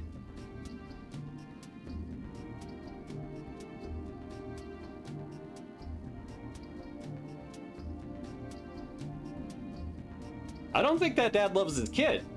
I think that dad's a fucking sadistic asshole. And now you got a guy up above who says he created everything. No, he doesn't even say that he created everything because he doesn't even have the guts to show himself to people. No, people who speak for him or people who wrote a fucking book are telling me that I'm going to hell for not doing what they tell me. And it's going to be infinite. Shit that I can't even come up with. So twisted that they won't even fucking tell me because I don't do what they tell me. Man, that sounds like a coercion tactic to me.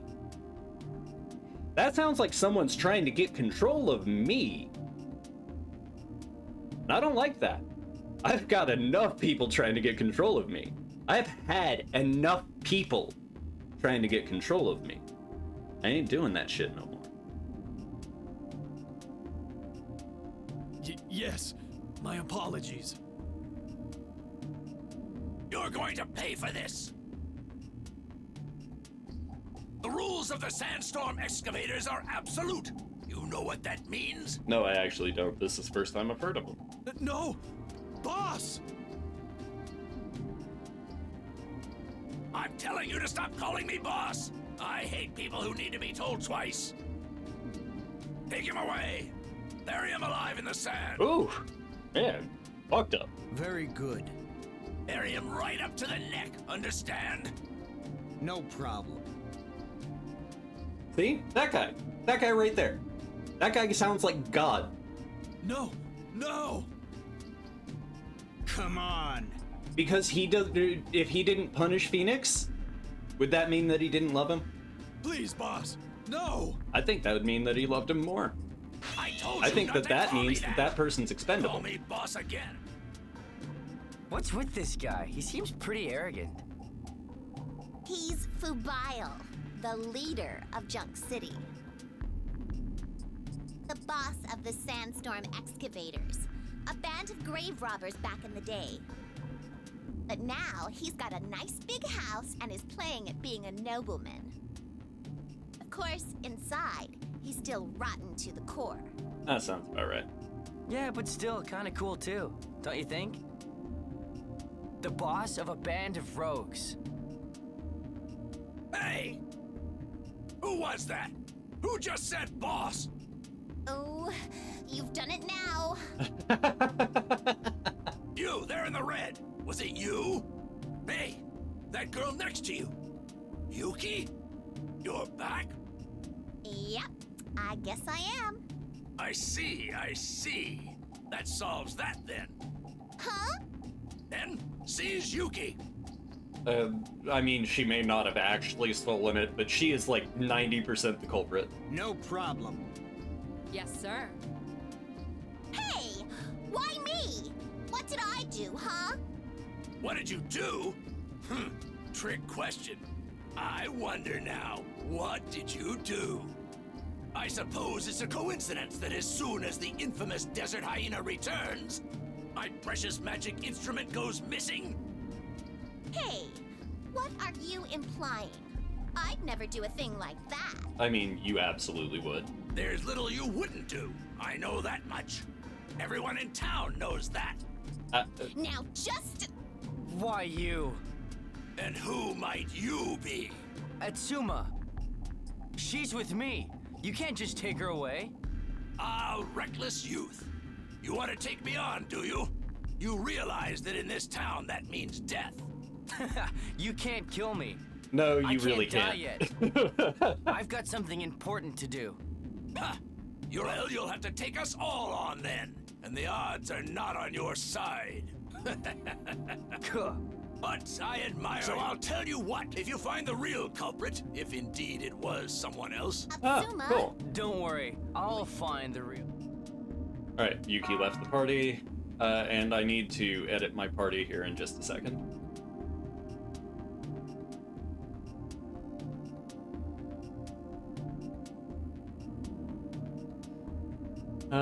Just think for a minute anyway. Yuki may have actually done this, you know. Indeed, she seems interested in obtaining this magical instrument. Yep, she's our friend. Before we start doubting her, let's gather some information, okay? We can decide if she did it after that. Yeah, I suppose. Your kind side is showing though, you know? Information gathering then? What information do we need to get?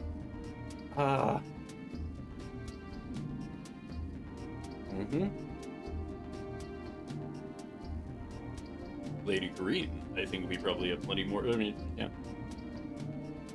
Silent sword? Of course, when carrying out hard-boiled and... I love it. Madonna. No, you're not Madonna.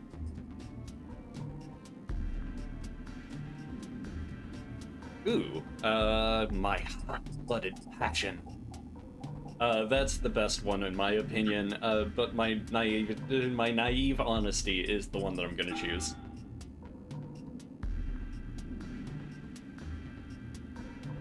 Very well. Begin the bubblehead.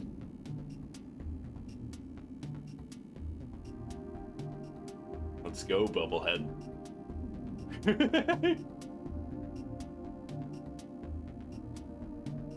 Alright, so Bubblehead, Silent Horse Sword, and Madonna walk into a bar. Everything goes well and they pay for their drinks.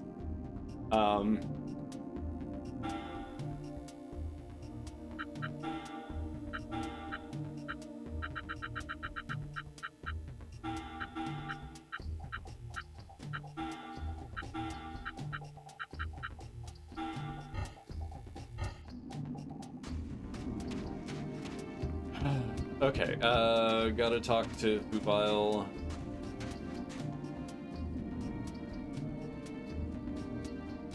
Okay.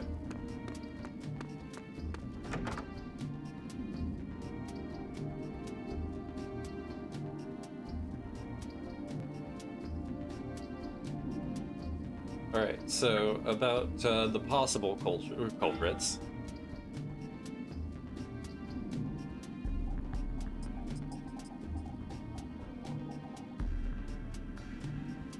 The former leader of Bennett's shady characters, let me say. So, alright, yeah. I want to know about the stolen items themselves.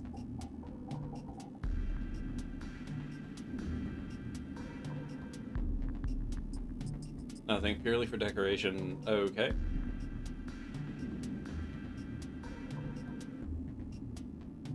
How did you obtain the golem for loot? I dug it up with my own hands. Oh!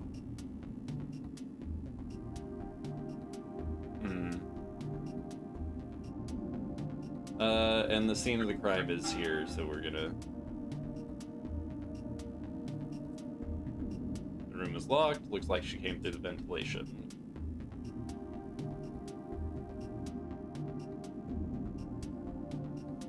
The thief is light and small.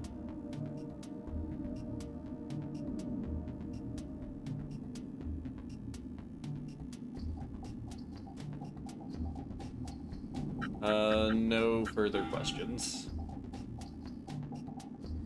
Alright, good.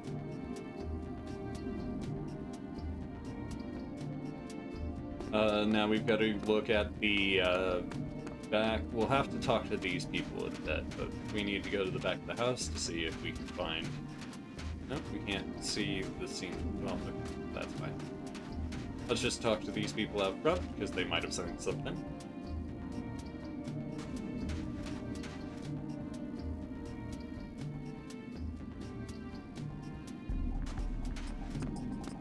And then, let's see what's down here.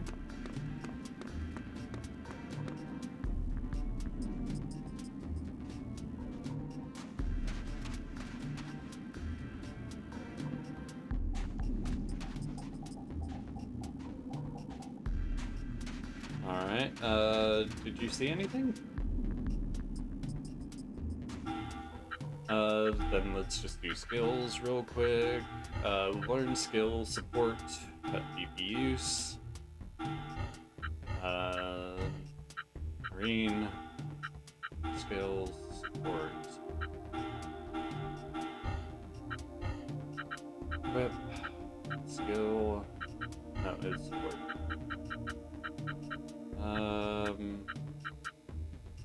Cancel gravity then. This rage is going to be interesting. Here in just a minute.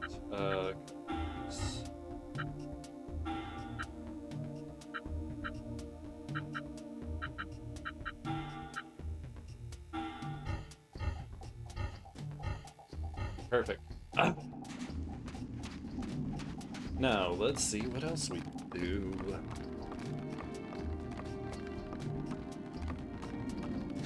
Alright, so we've got to go here then. Let's talk to this person. Yeah. Why do you ask?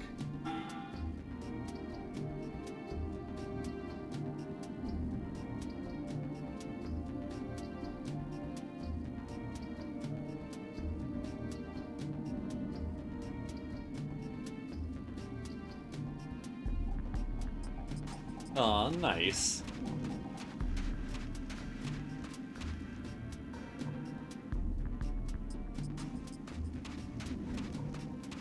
Interesting. Oh no, I didn't want to hit that. Oh well, it's fine. Let's see what our EX is at. 90? Okay, that's fine.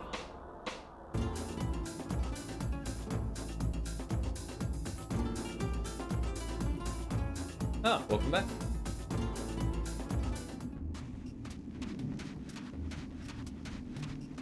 Oh, no worries. It happens.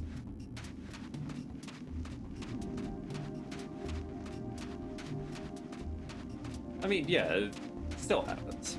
Like, life goes on, people have, like, everything. But no, it's because it's needlessly cruel more than anything else.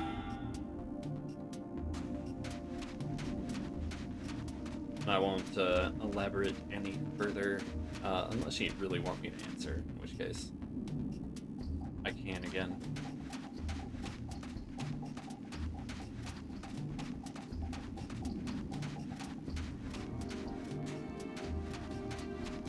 You probably know that.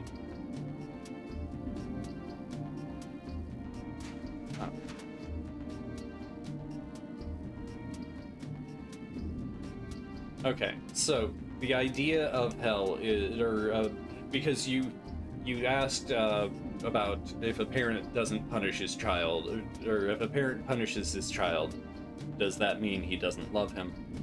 In this case, yes, because what you're saying is essentially like, hey, I created you, and you've disappointed me in such a way that you're. So I likened it at that time to like a child coming home with an F on a report card, right? And dad or the father or the parent sending their child down into the basement and beating the shit out of them for 3 days, right? Like just non-stop, just wailing on them, and that's only for 3 days, right? So does that parent love their child? If because they got an F, they told them, because I love you, I'm gonna take you down into the basement and I'm gonna not stop beating you for 3 days, right? Yeah.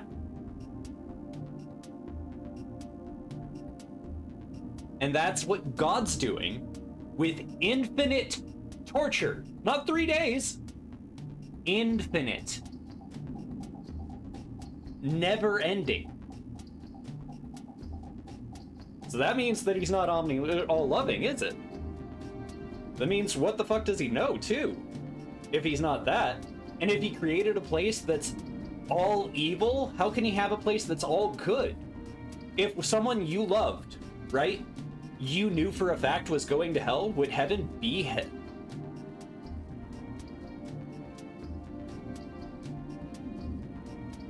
No, even if the kid knows, okay.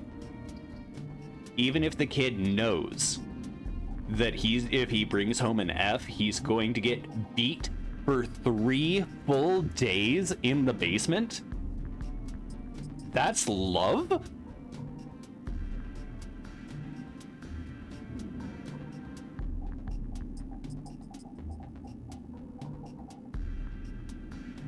Is that where you're saying? It's fine if a dad tells his kid to get in the fucking basement because I love you so much, I'm going to beat you with a chain for 3 days. Better hope you survive. I love you. And that's fine? Because the kid knew.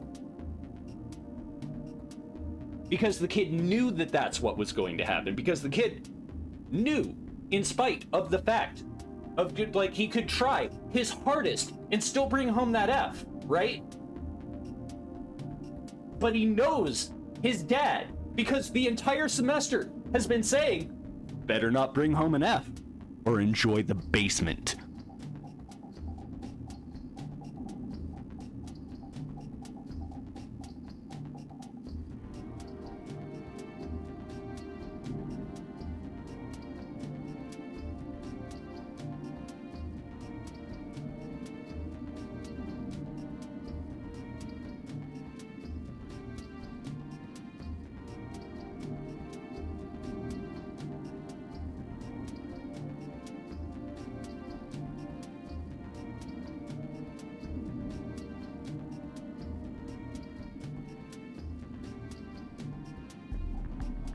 Because what that sounds like to me is coercion.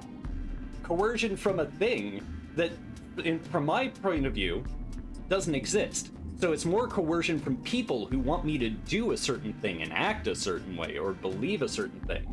Like, I think the hell excuse is to get that tithe money coming into the church, which is there to scare you into believing hell exists and selling you the cure.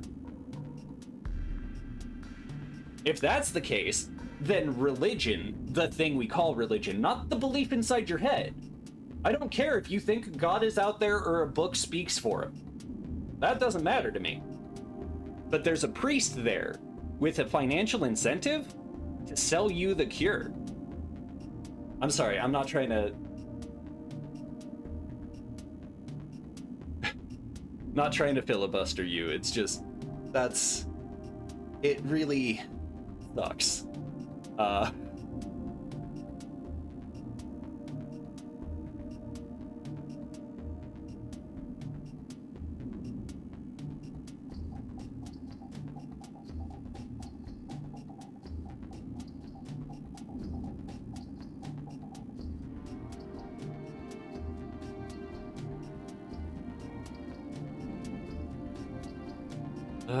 Okay, we'll grab you a food. Damn kid.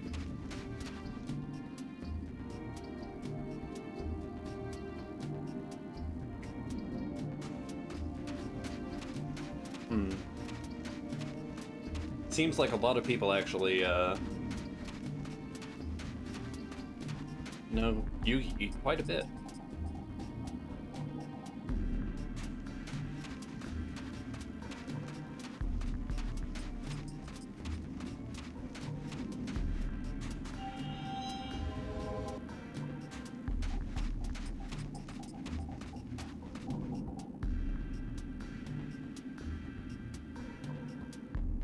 Okay, you didn't see anything or do anything, you don't have food. I'll go down and grab food, I think. Just a second. Talk to these people, did they know anything?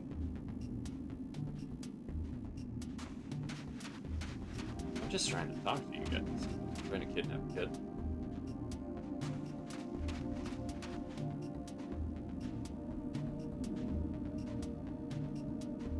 Okay, guy on the lookout up top. Cool.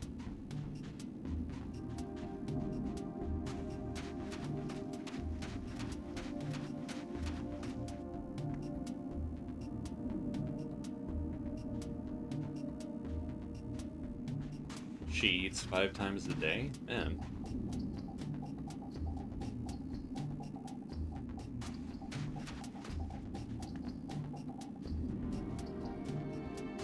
Okay.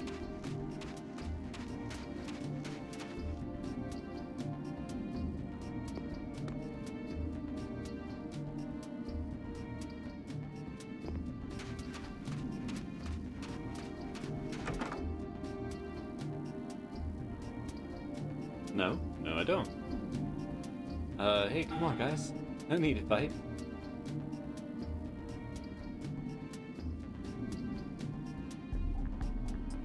Alright, fine. If they want to fight and they want to try and kill each other, that's fine. I don't have a problem with that, I guess.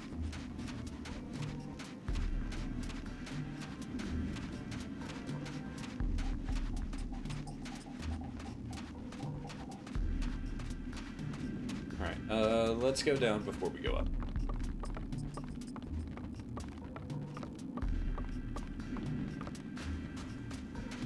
And we'll have to save and, like, call it here. Or whenever I say here, we're gonna have to save and call it soon, but...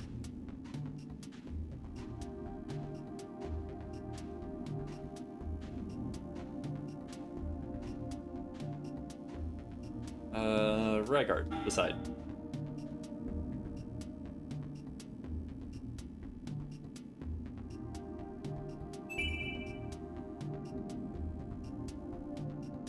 Cool, and now we go back up and check the thing up here. I do want to see what we can find up in the lookout, or I do anything else.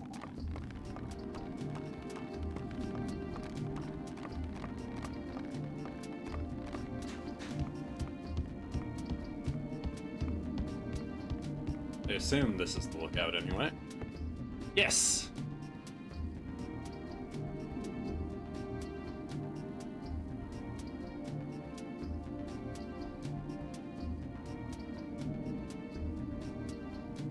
It was an accident. Junk slide. Oh no.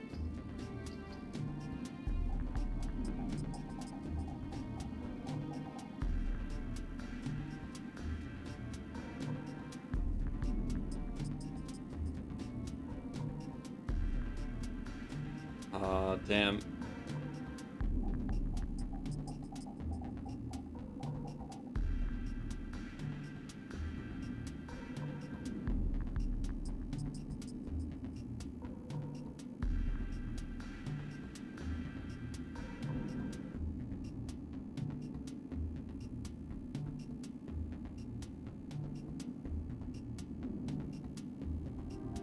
Couldn't see much, but yeah. Thief had a hat on. Hat with the brim.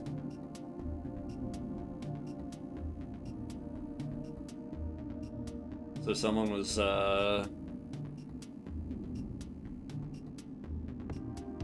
someone who fits the description of Yuki, definitely ran into that house.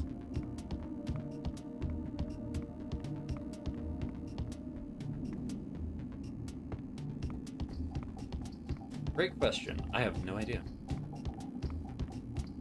Alright, run this way. Yeah.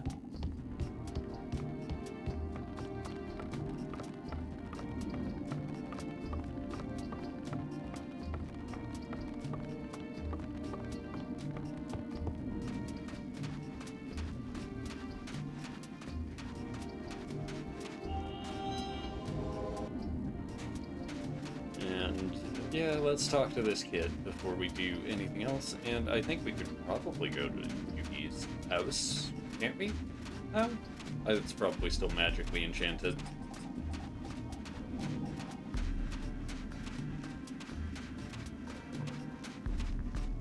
She'll let us in later.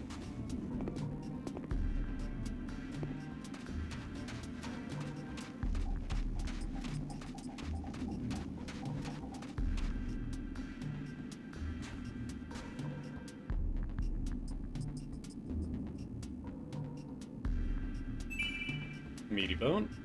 Wow, desert rabbit on the bone too. Haven't had meat in ages. Sandy too. Just what I'd expect from a mighty looking warrior like you. Indeed. No need for thanks, just eat up. Okay, here's yours, Sandy. Tuck in. Juicy, soft meat and crunchy bones, fantastic! Certainly does look good. Hatsuma, you can eat later. So, have you remembered anything about the magical instrument? Actually, yeah, I have.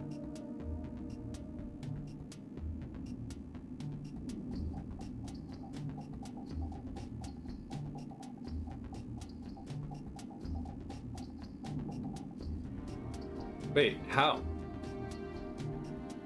So, okay, so the absence of punishment in this case is the reward, or is it enough to get a cake on the other hand? Like, I don't think the excessive punishment there, the fact that a person can go down into the fucking basement and beat their kid dispassionately for 3 days for failing them is fucking sickening to me. That really is just the worst kind of hate. And then you say that can go on forever. Like, okay, so let's say that you're imprisoned in Guantanamo Bay, right? And you're there for 10 years being waterboarded, electrocuted, forced fed, rectally, and all sorts of other shit. Again, not even close to what God has in store for you if you just don't believe. Right? And you are there because you did one terrorist planning meeting. So you deserved it. Right?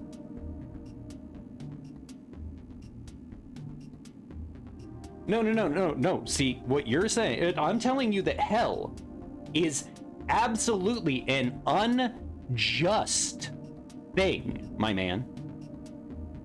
It is the unjust thing. It is Guantanamo Bay on steroids. And God does it because if you just don't believe in him, you have committed the ultimate sin. You are a blasphemer.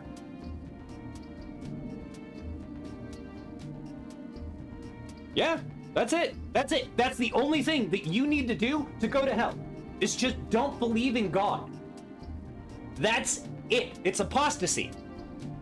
It's all of that. And you can be murdered in certain cases for just not believing in God on earth, sent to hell by his just minions,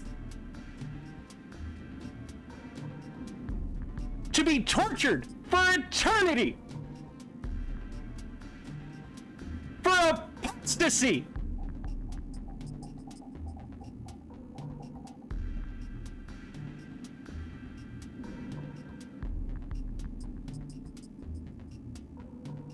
For just turning your back on the one true faith. That's it. You go to hell. You go to hell for doing that.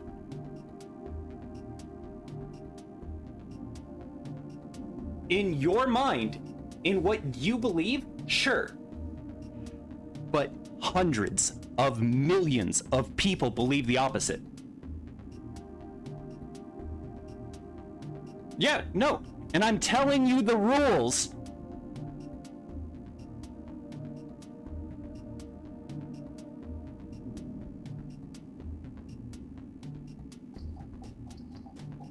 Okay, so in Sharia law, in Islam, apostasy is not a murderable offense.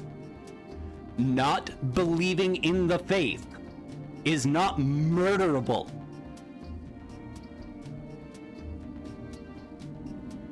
Because I believe in a lot of Islamic states, it's murderable. And for saying things like, God doesn't exist, they will fucking murder me! In the religion of peace. And send me to hell. Yeah. Yeah, it exists. It's there. There are people who will do that. I can be stoned to death. Right now. In a lot of Islamic countries. For saying that God doesn't exist on the street.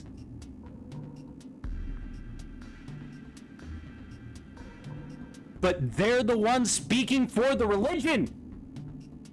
They're a religious theocracy. They follow this. Yes! That's the religion. The people who control Mecca will stone me, motherfucker!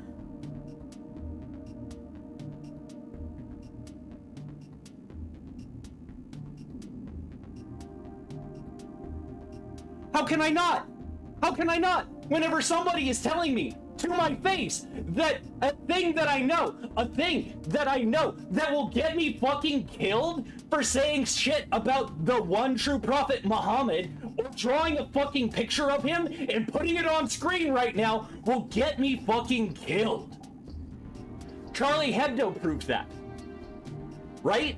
A bunch of things prove that. And it's because of the fucking religion, because of the places that it's being practiced, because of the way that it's being practiced. It's warping their minds doing that. Not all religious people are doing this. Not every fucking preacher is doing this. I'm not saying that, but it's denying the fact that you're telling me that I'm going to be murdered and sent to infinite torture because now I've heard the fucking word and I've rejected it. I rejected it to your face. So I can either be in absolution, which is nothingness, which is a departure from God, or I can be sent to hell. And that's in your head, in your preacher's mouth. I don't care about that. The people who are making the religion, making the statements. No, not just bad people. Like, it's the people in charge. It's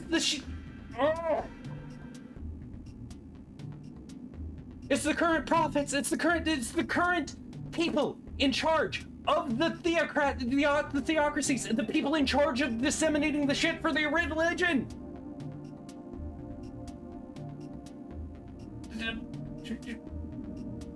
They're saying they want me dead. And it's not just one sect, it's all of them.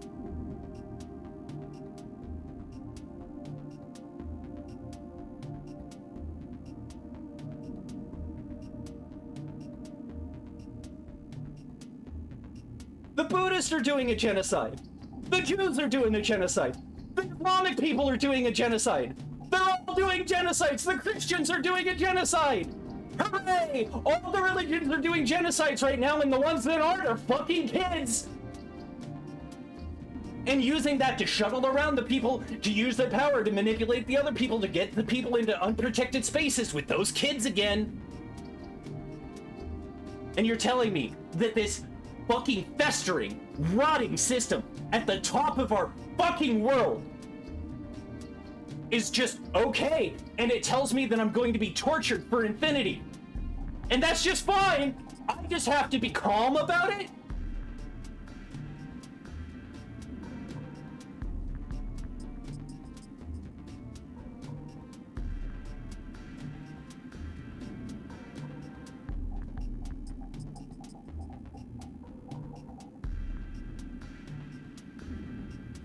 A kid can be tortured through 3 days and still be loved by the parent.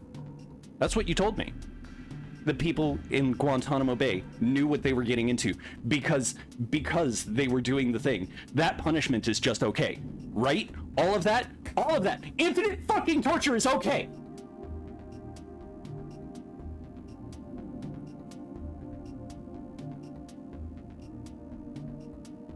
It's disrespect. Okay, fine. I'll calm down. You're right. I shouldn't be shouting at you. But that's fine.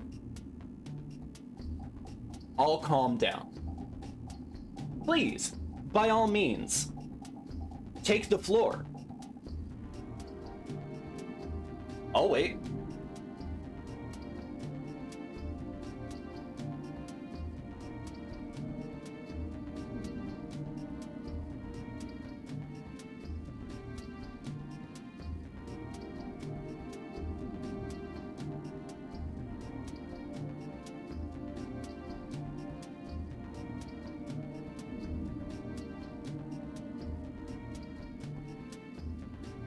The only reason I shout is because I take it seriously.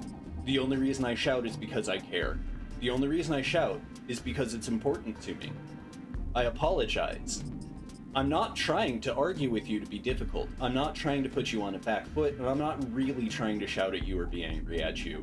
It's legitimately, there is a ton of systems that are fucking at the top of our stuff. And whenever I make a critique of that, you're like, oh, but God though. But it's okay though, because God.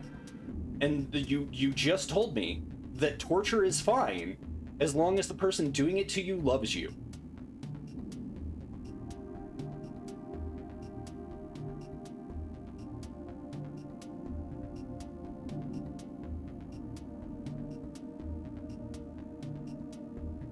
So I'm sorry, I'm a little burnt out and a little bit like everything, and I'm sorry for shouting at you like that. You really don't deserve it. I'm sorry I got so angry. I really am. But it's serious to me. This is absolutely something that I've thought so terribly much about. Believe it or not, I have. I put in so much effort to try and think about this shit. And to be getting, like,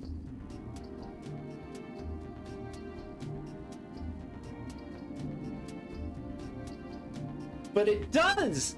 But it does, though, because it's one of the codes! Because it's done in the name of Islam! If it's done in the name of Islam, how is that not an Islamic killing?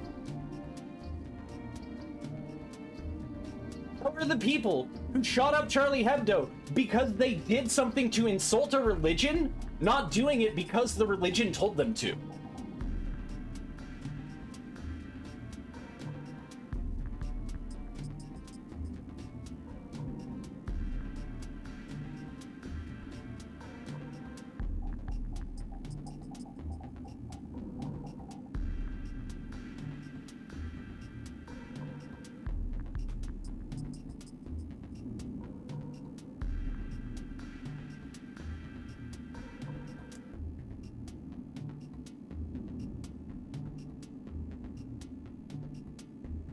But Islam does support it.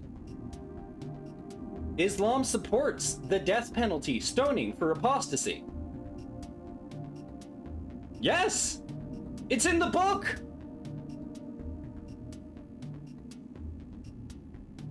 It's part of the Torah, which was carried over into the Bible and also into parts of the fucking Quran.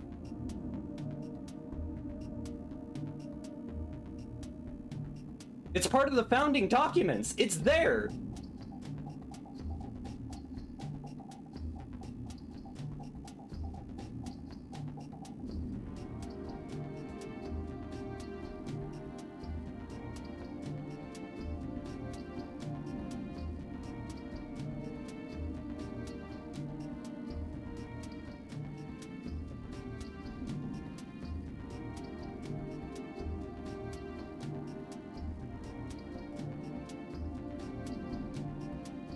Again, that could be against your understanding. It could be anything. It could be against what you believe. Again, whenever I'm telling you this,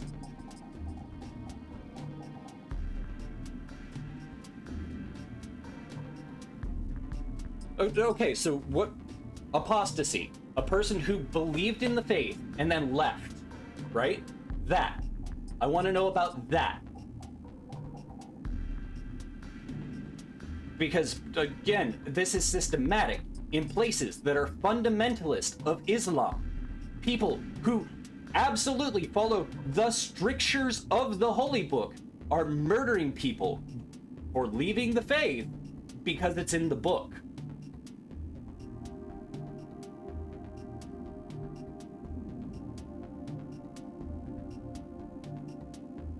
No, okay. Again, what about an apostate? A person who believed in the faith and left.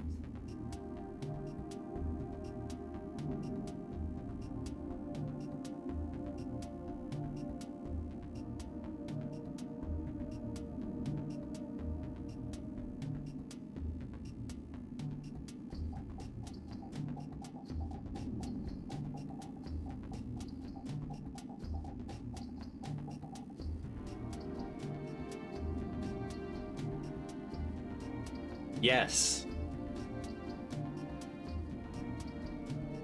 Because in a lot of Islamic fundamentalist countries, they are stoning people and killing people for that.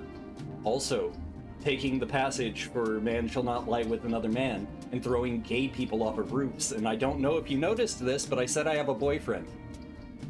Like, I can and will be killed in certain Islamic countries for not just disbelieving, but for doing what I was doing.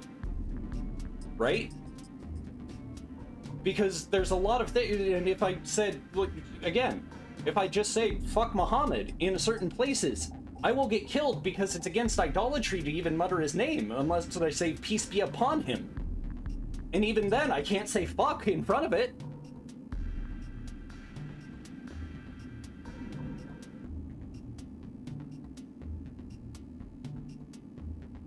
Like, this is what I'm talking about. Is that it's there. It's this core that is there to lead people and use people and indoctrinate, or not just, I don't mean indoctrinate, but use people's perceptions of things. And like, it's there to try and get power over you, give it to a certain group of people, and then use that to do things that you probably wouldn't ever really do. And that's not with every church. That's not with every Islamic parish, or that's not with every imam. It's not with every Christian priest. It's not with everyone. And I'm not trying to say it is. I'm not trying to say that it's all over the fucking, like, tendrils of the religion, because the fact is that the book says it, and some people are gonna take that book absolutely literally. Because the book is divine inspired, revealed truth of the one true God. And if it's not the divine inspired, revealed truth of that one true God, then what point is there? So they've got to follow the laws exactly as written. They've got to do... That's what I'm trying to get at, my man. I'm not trying to be, like, pissy here. I'm saying that it's equal. That you're in the community. I'm not. I'm not trying to say that your community is not good. Your community is probably great. Most people in Islam are absolutely not violent. But whenever I'm telling you these things, and whenever you're telling me that it's okay to torture people for 3 days if you love them, is really disturbing. Because that tells me that you have a lack of compassion and can only see things from the father's point of view. Because for that child, they were dreading doing everything they could to not bring home that F, but they still got beat for 3 days. And you told me that that father still loved that person. I don't believe that. I believe that that father loved power and really loved torturing that kid more than he actually loved and respected that child. Because nobody in their right mind would have an infinite punishment for anything. Nobody would have torture for a punishment. Like, seriously, being sent away without food nowadays is absolutely a punishment because kids can't fucking think in schools or do anything like that. It's ridiculous how, like, much we know about parenting is legitimately just torture. Torture we did to our kids. And we perpetuate that through holy books that say it's okay to spank them, through things that say it's okay if you own a slave, it's okay if that slave rises after 3 days after being beat.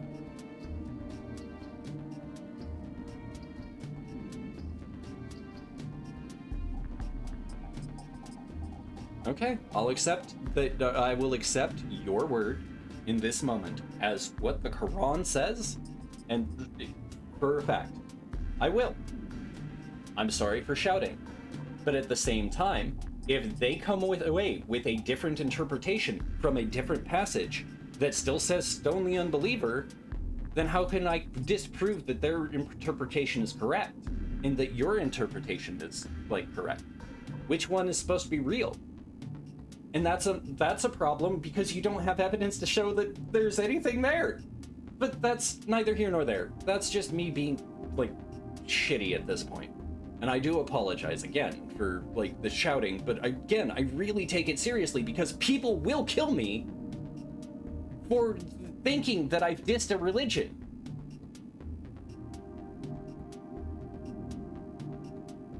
No, every Quran in the world is not the same. But that's a different story. Because there are printing errors, there are, like, other things, there are mistranslations, there are copies of the Quran that are not the same. For reasons. I know that they're all still written basically in Arabic, but that's not the point. Like, seriously. And so if there are different interpretations that can be come to and can be used to justify, like, anything, violence and otherwise, then what's the use? Like, even still, like, even with politics, I'm still used to thinking, what the fuck's the use?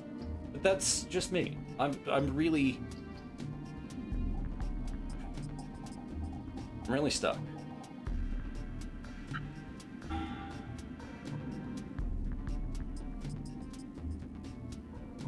But I don't want to say Yuki because it's not right.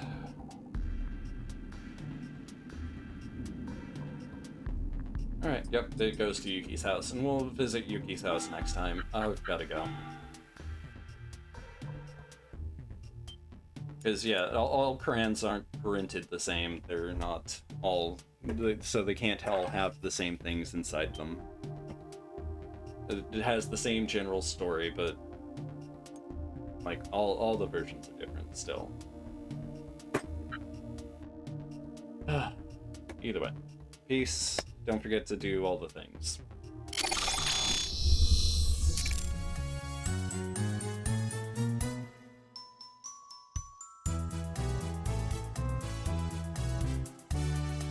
No, I don't forget the reward.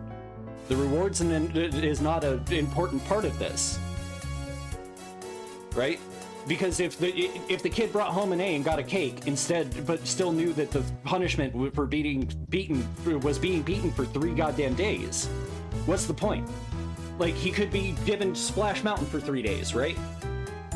Instead, for bringing home an A instead of an F, right? But why does the length of time change? Why does the reward change the equation? The reward doesn't do anything. Yeah, no, that's what it is, right? Because no matter what, because you want a blowjob fountain and getting tortured? I can make it that. It's still not worth.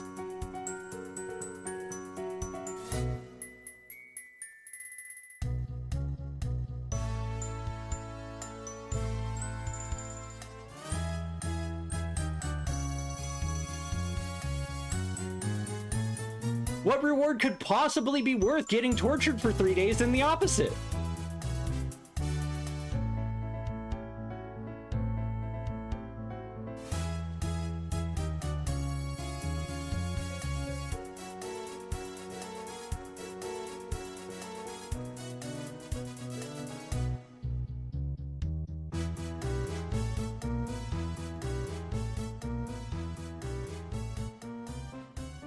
Okay, so $1 billion or 3 days of torture. I don't think it's worth it. I really don't.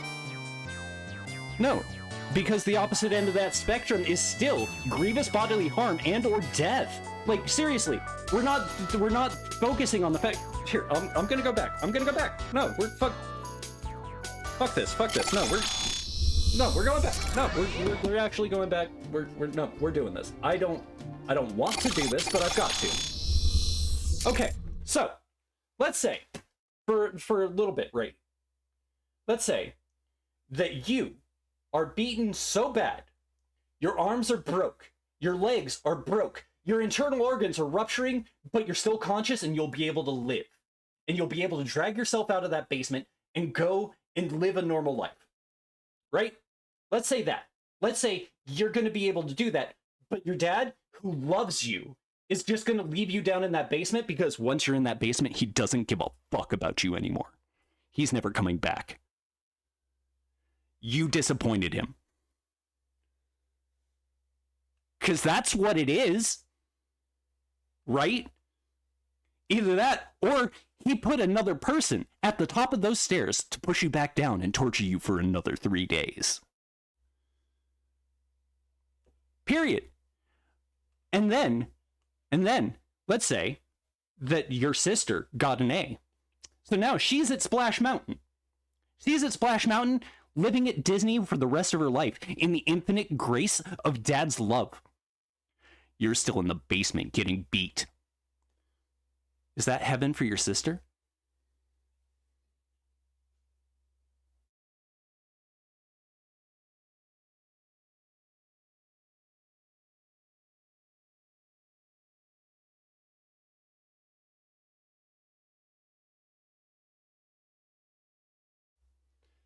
Because what you're doing here, to me, is telling me that it's okay that there are people being tortured in the basement because you get to go to Disney.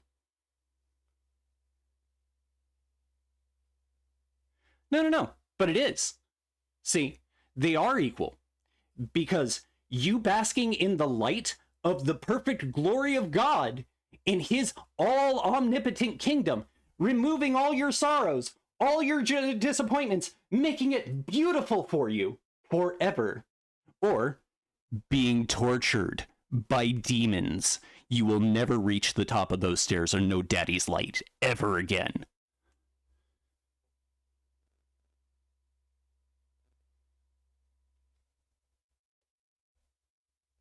So what? So what am I supposed to take from that, right? What's supposed to be going on there? What's the calculus that I'm missing that makes that reward good? What's there that makes that a space that I can think that my mom is not getting tortured right now? Because she went to hell. Like, she disobeyed like 7 strictures in the show. She had several chances. She's just gone. She's in hell now. But I'm up in heaven.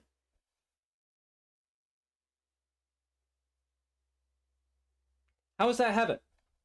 The person I care most about is in hell, being tortured forever.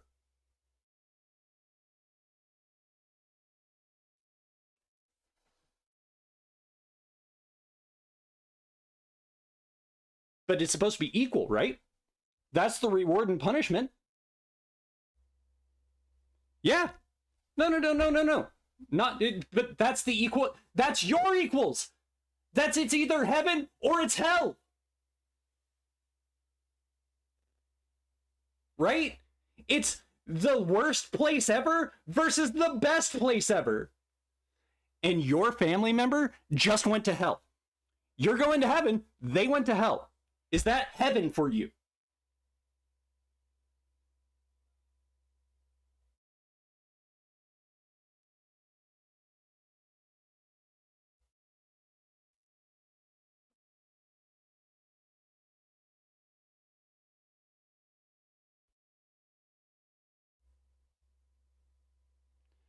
Because if it is, then that says something about you.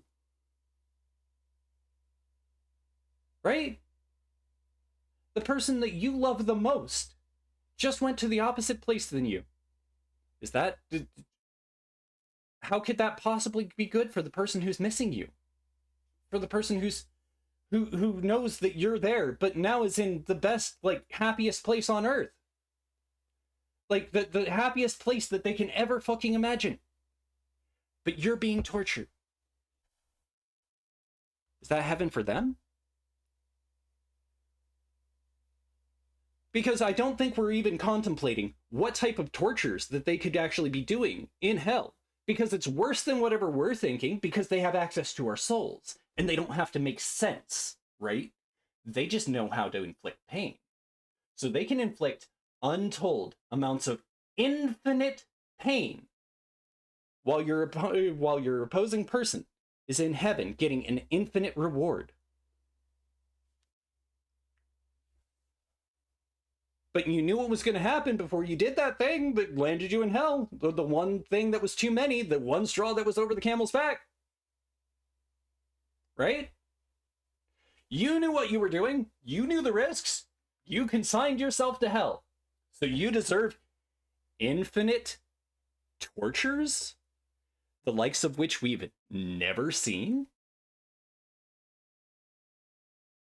Like, see, that's what I mean. It's because it's not just it's not fairness in that case, because it's still not equal.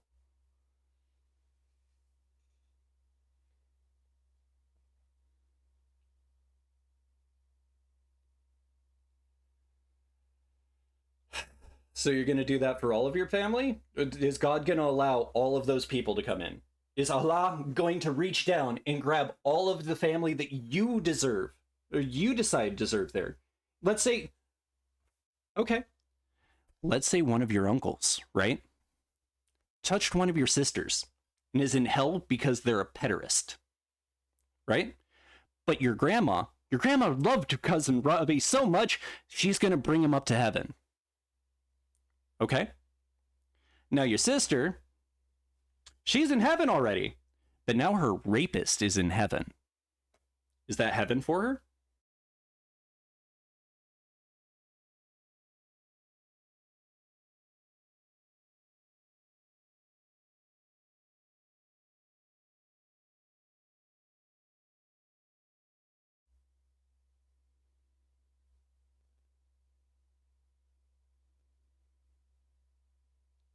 And that is disgusting, my man. I'm sorry. That's sick.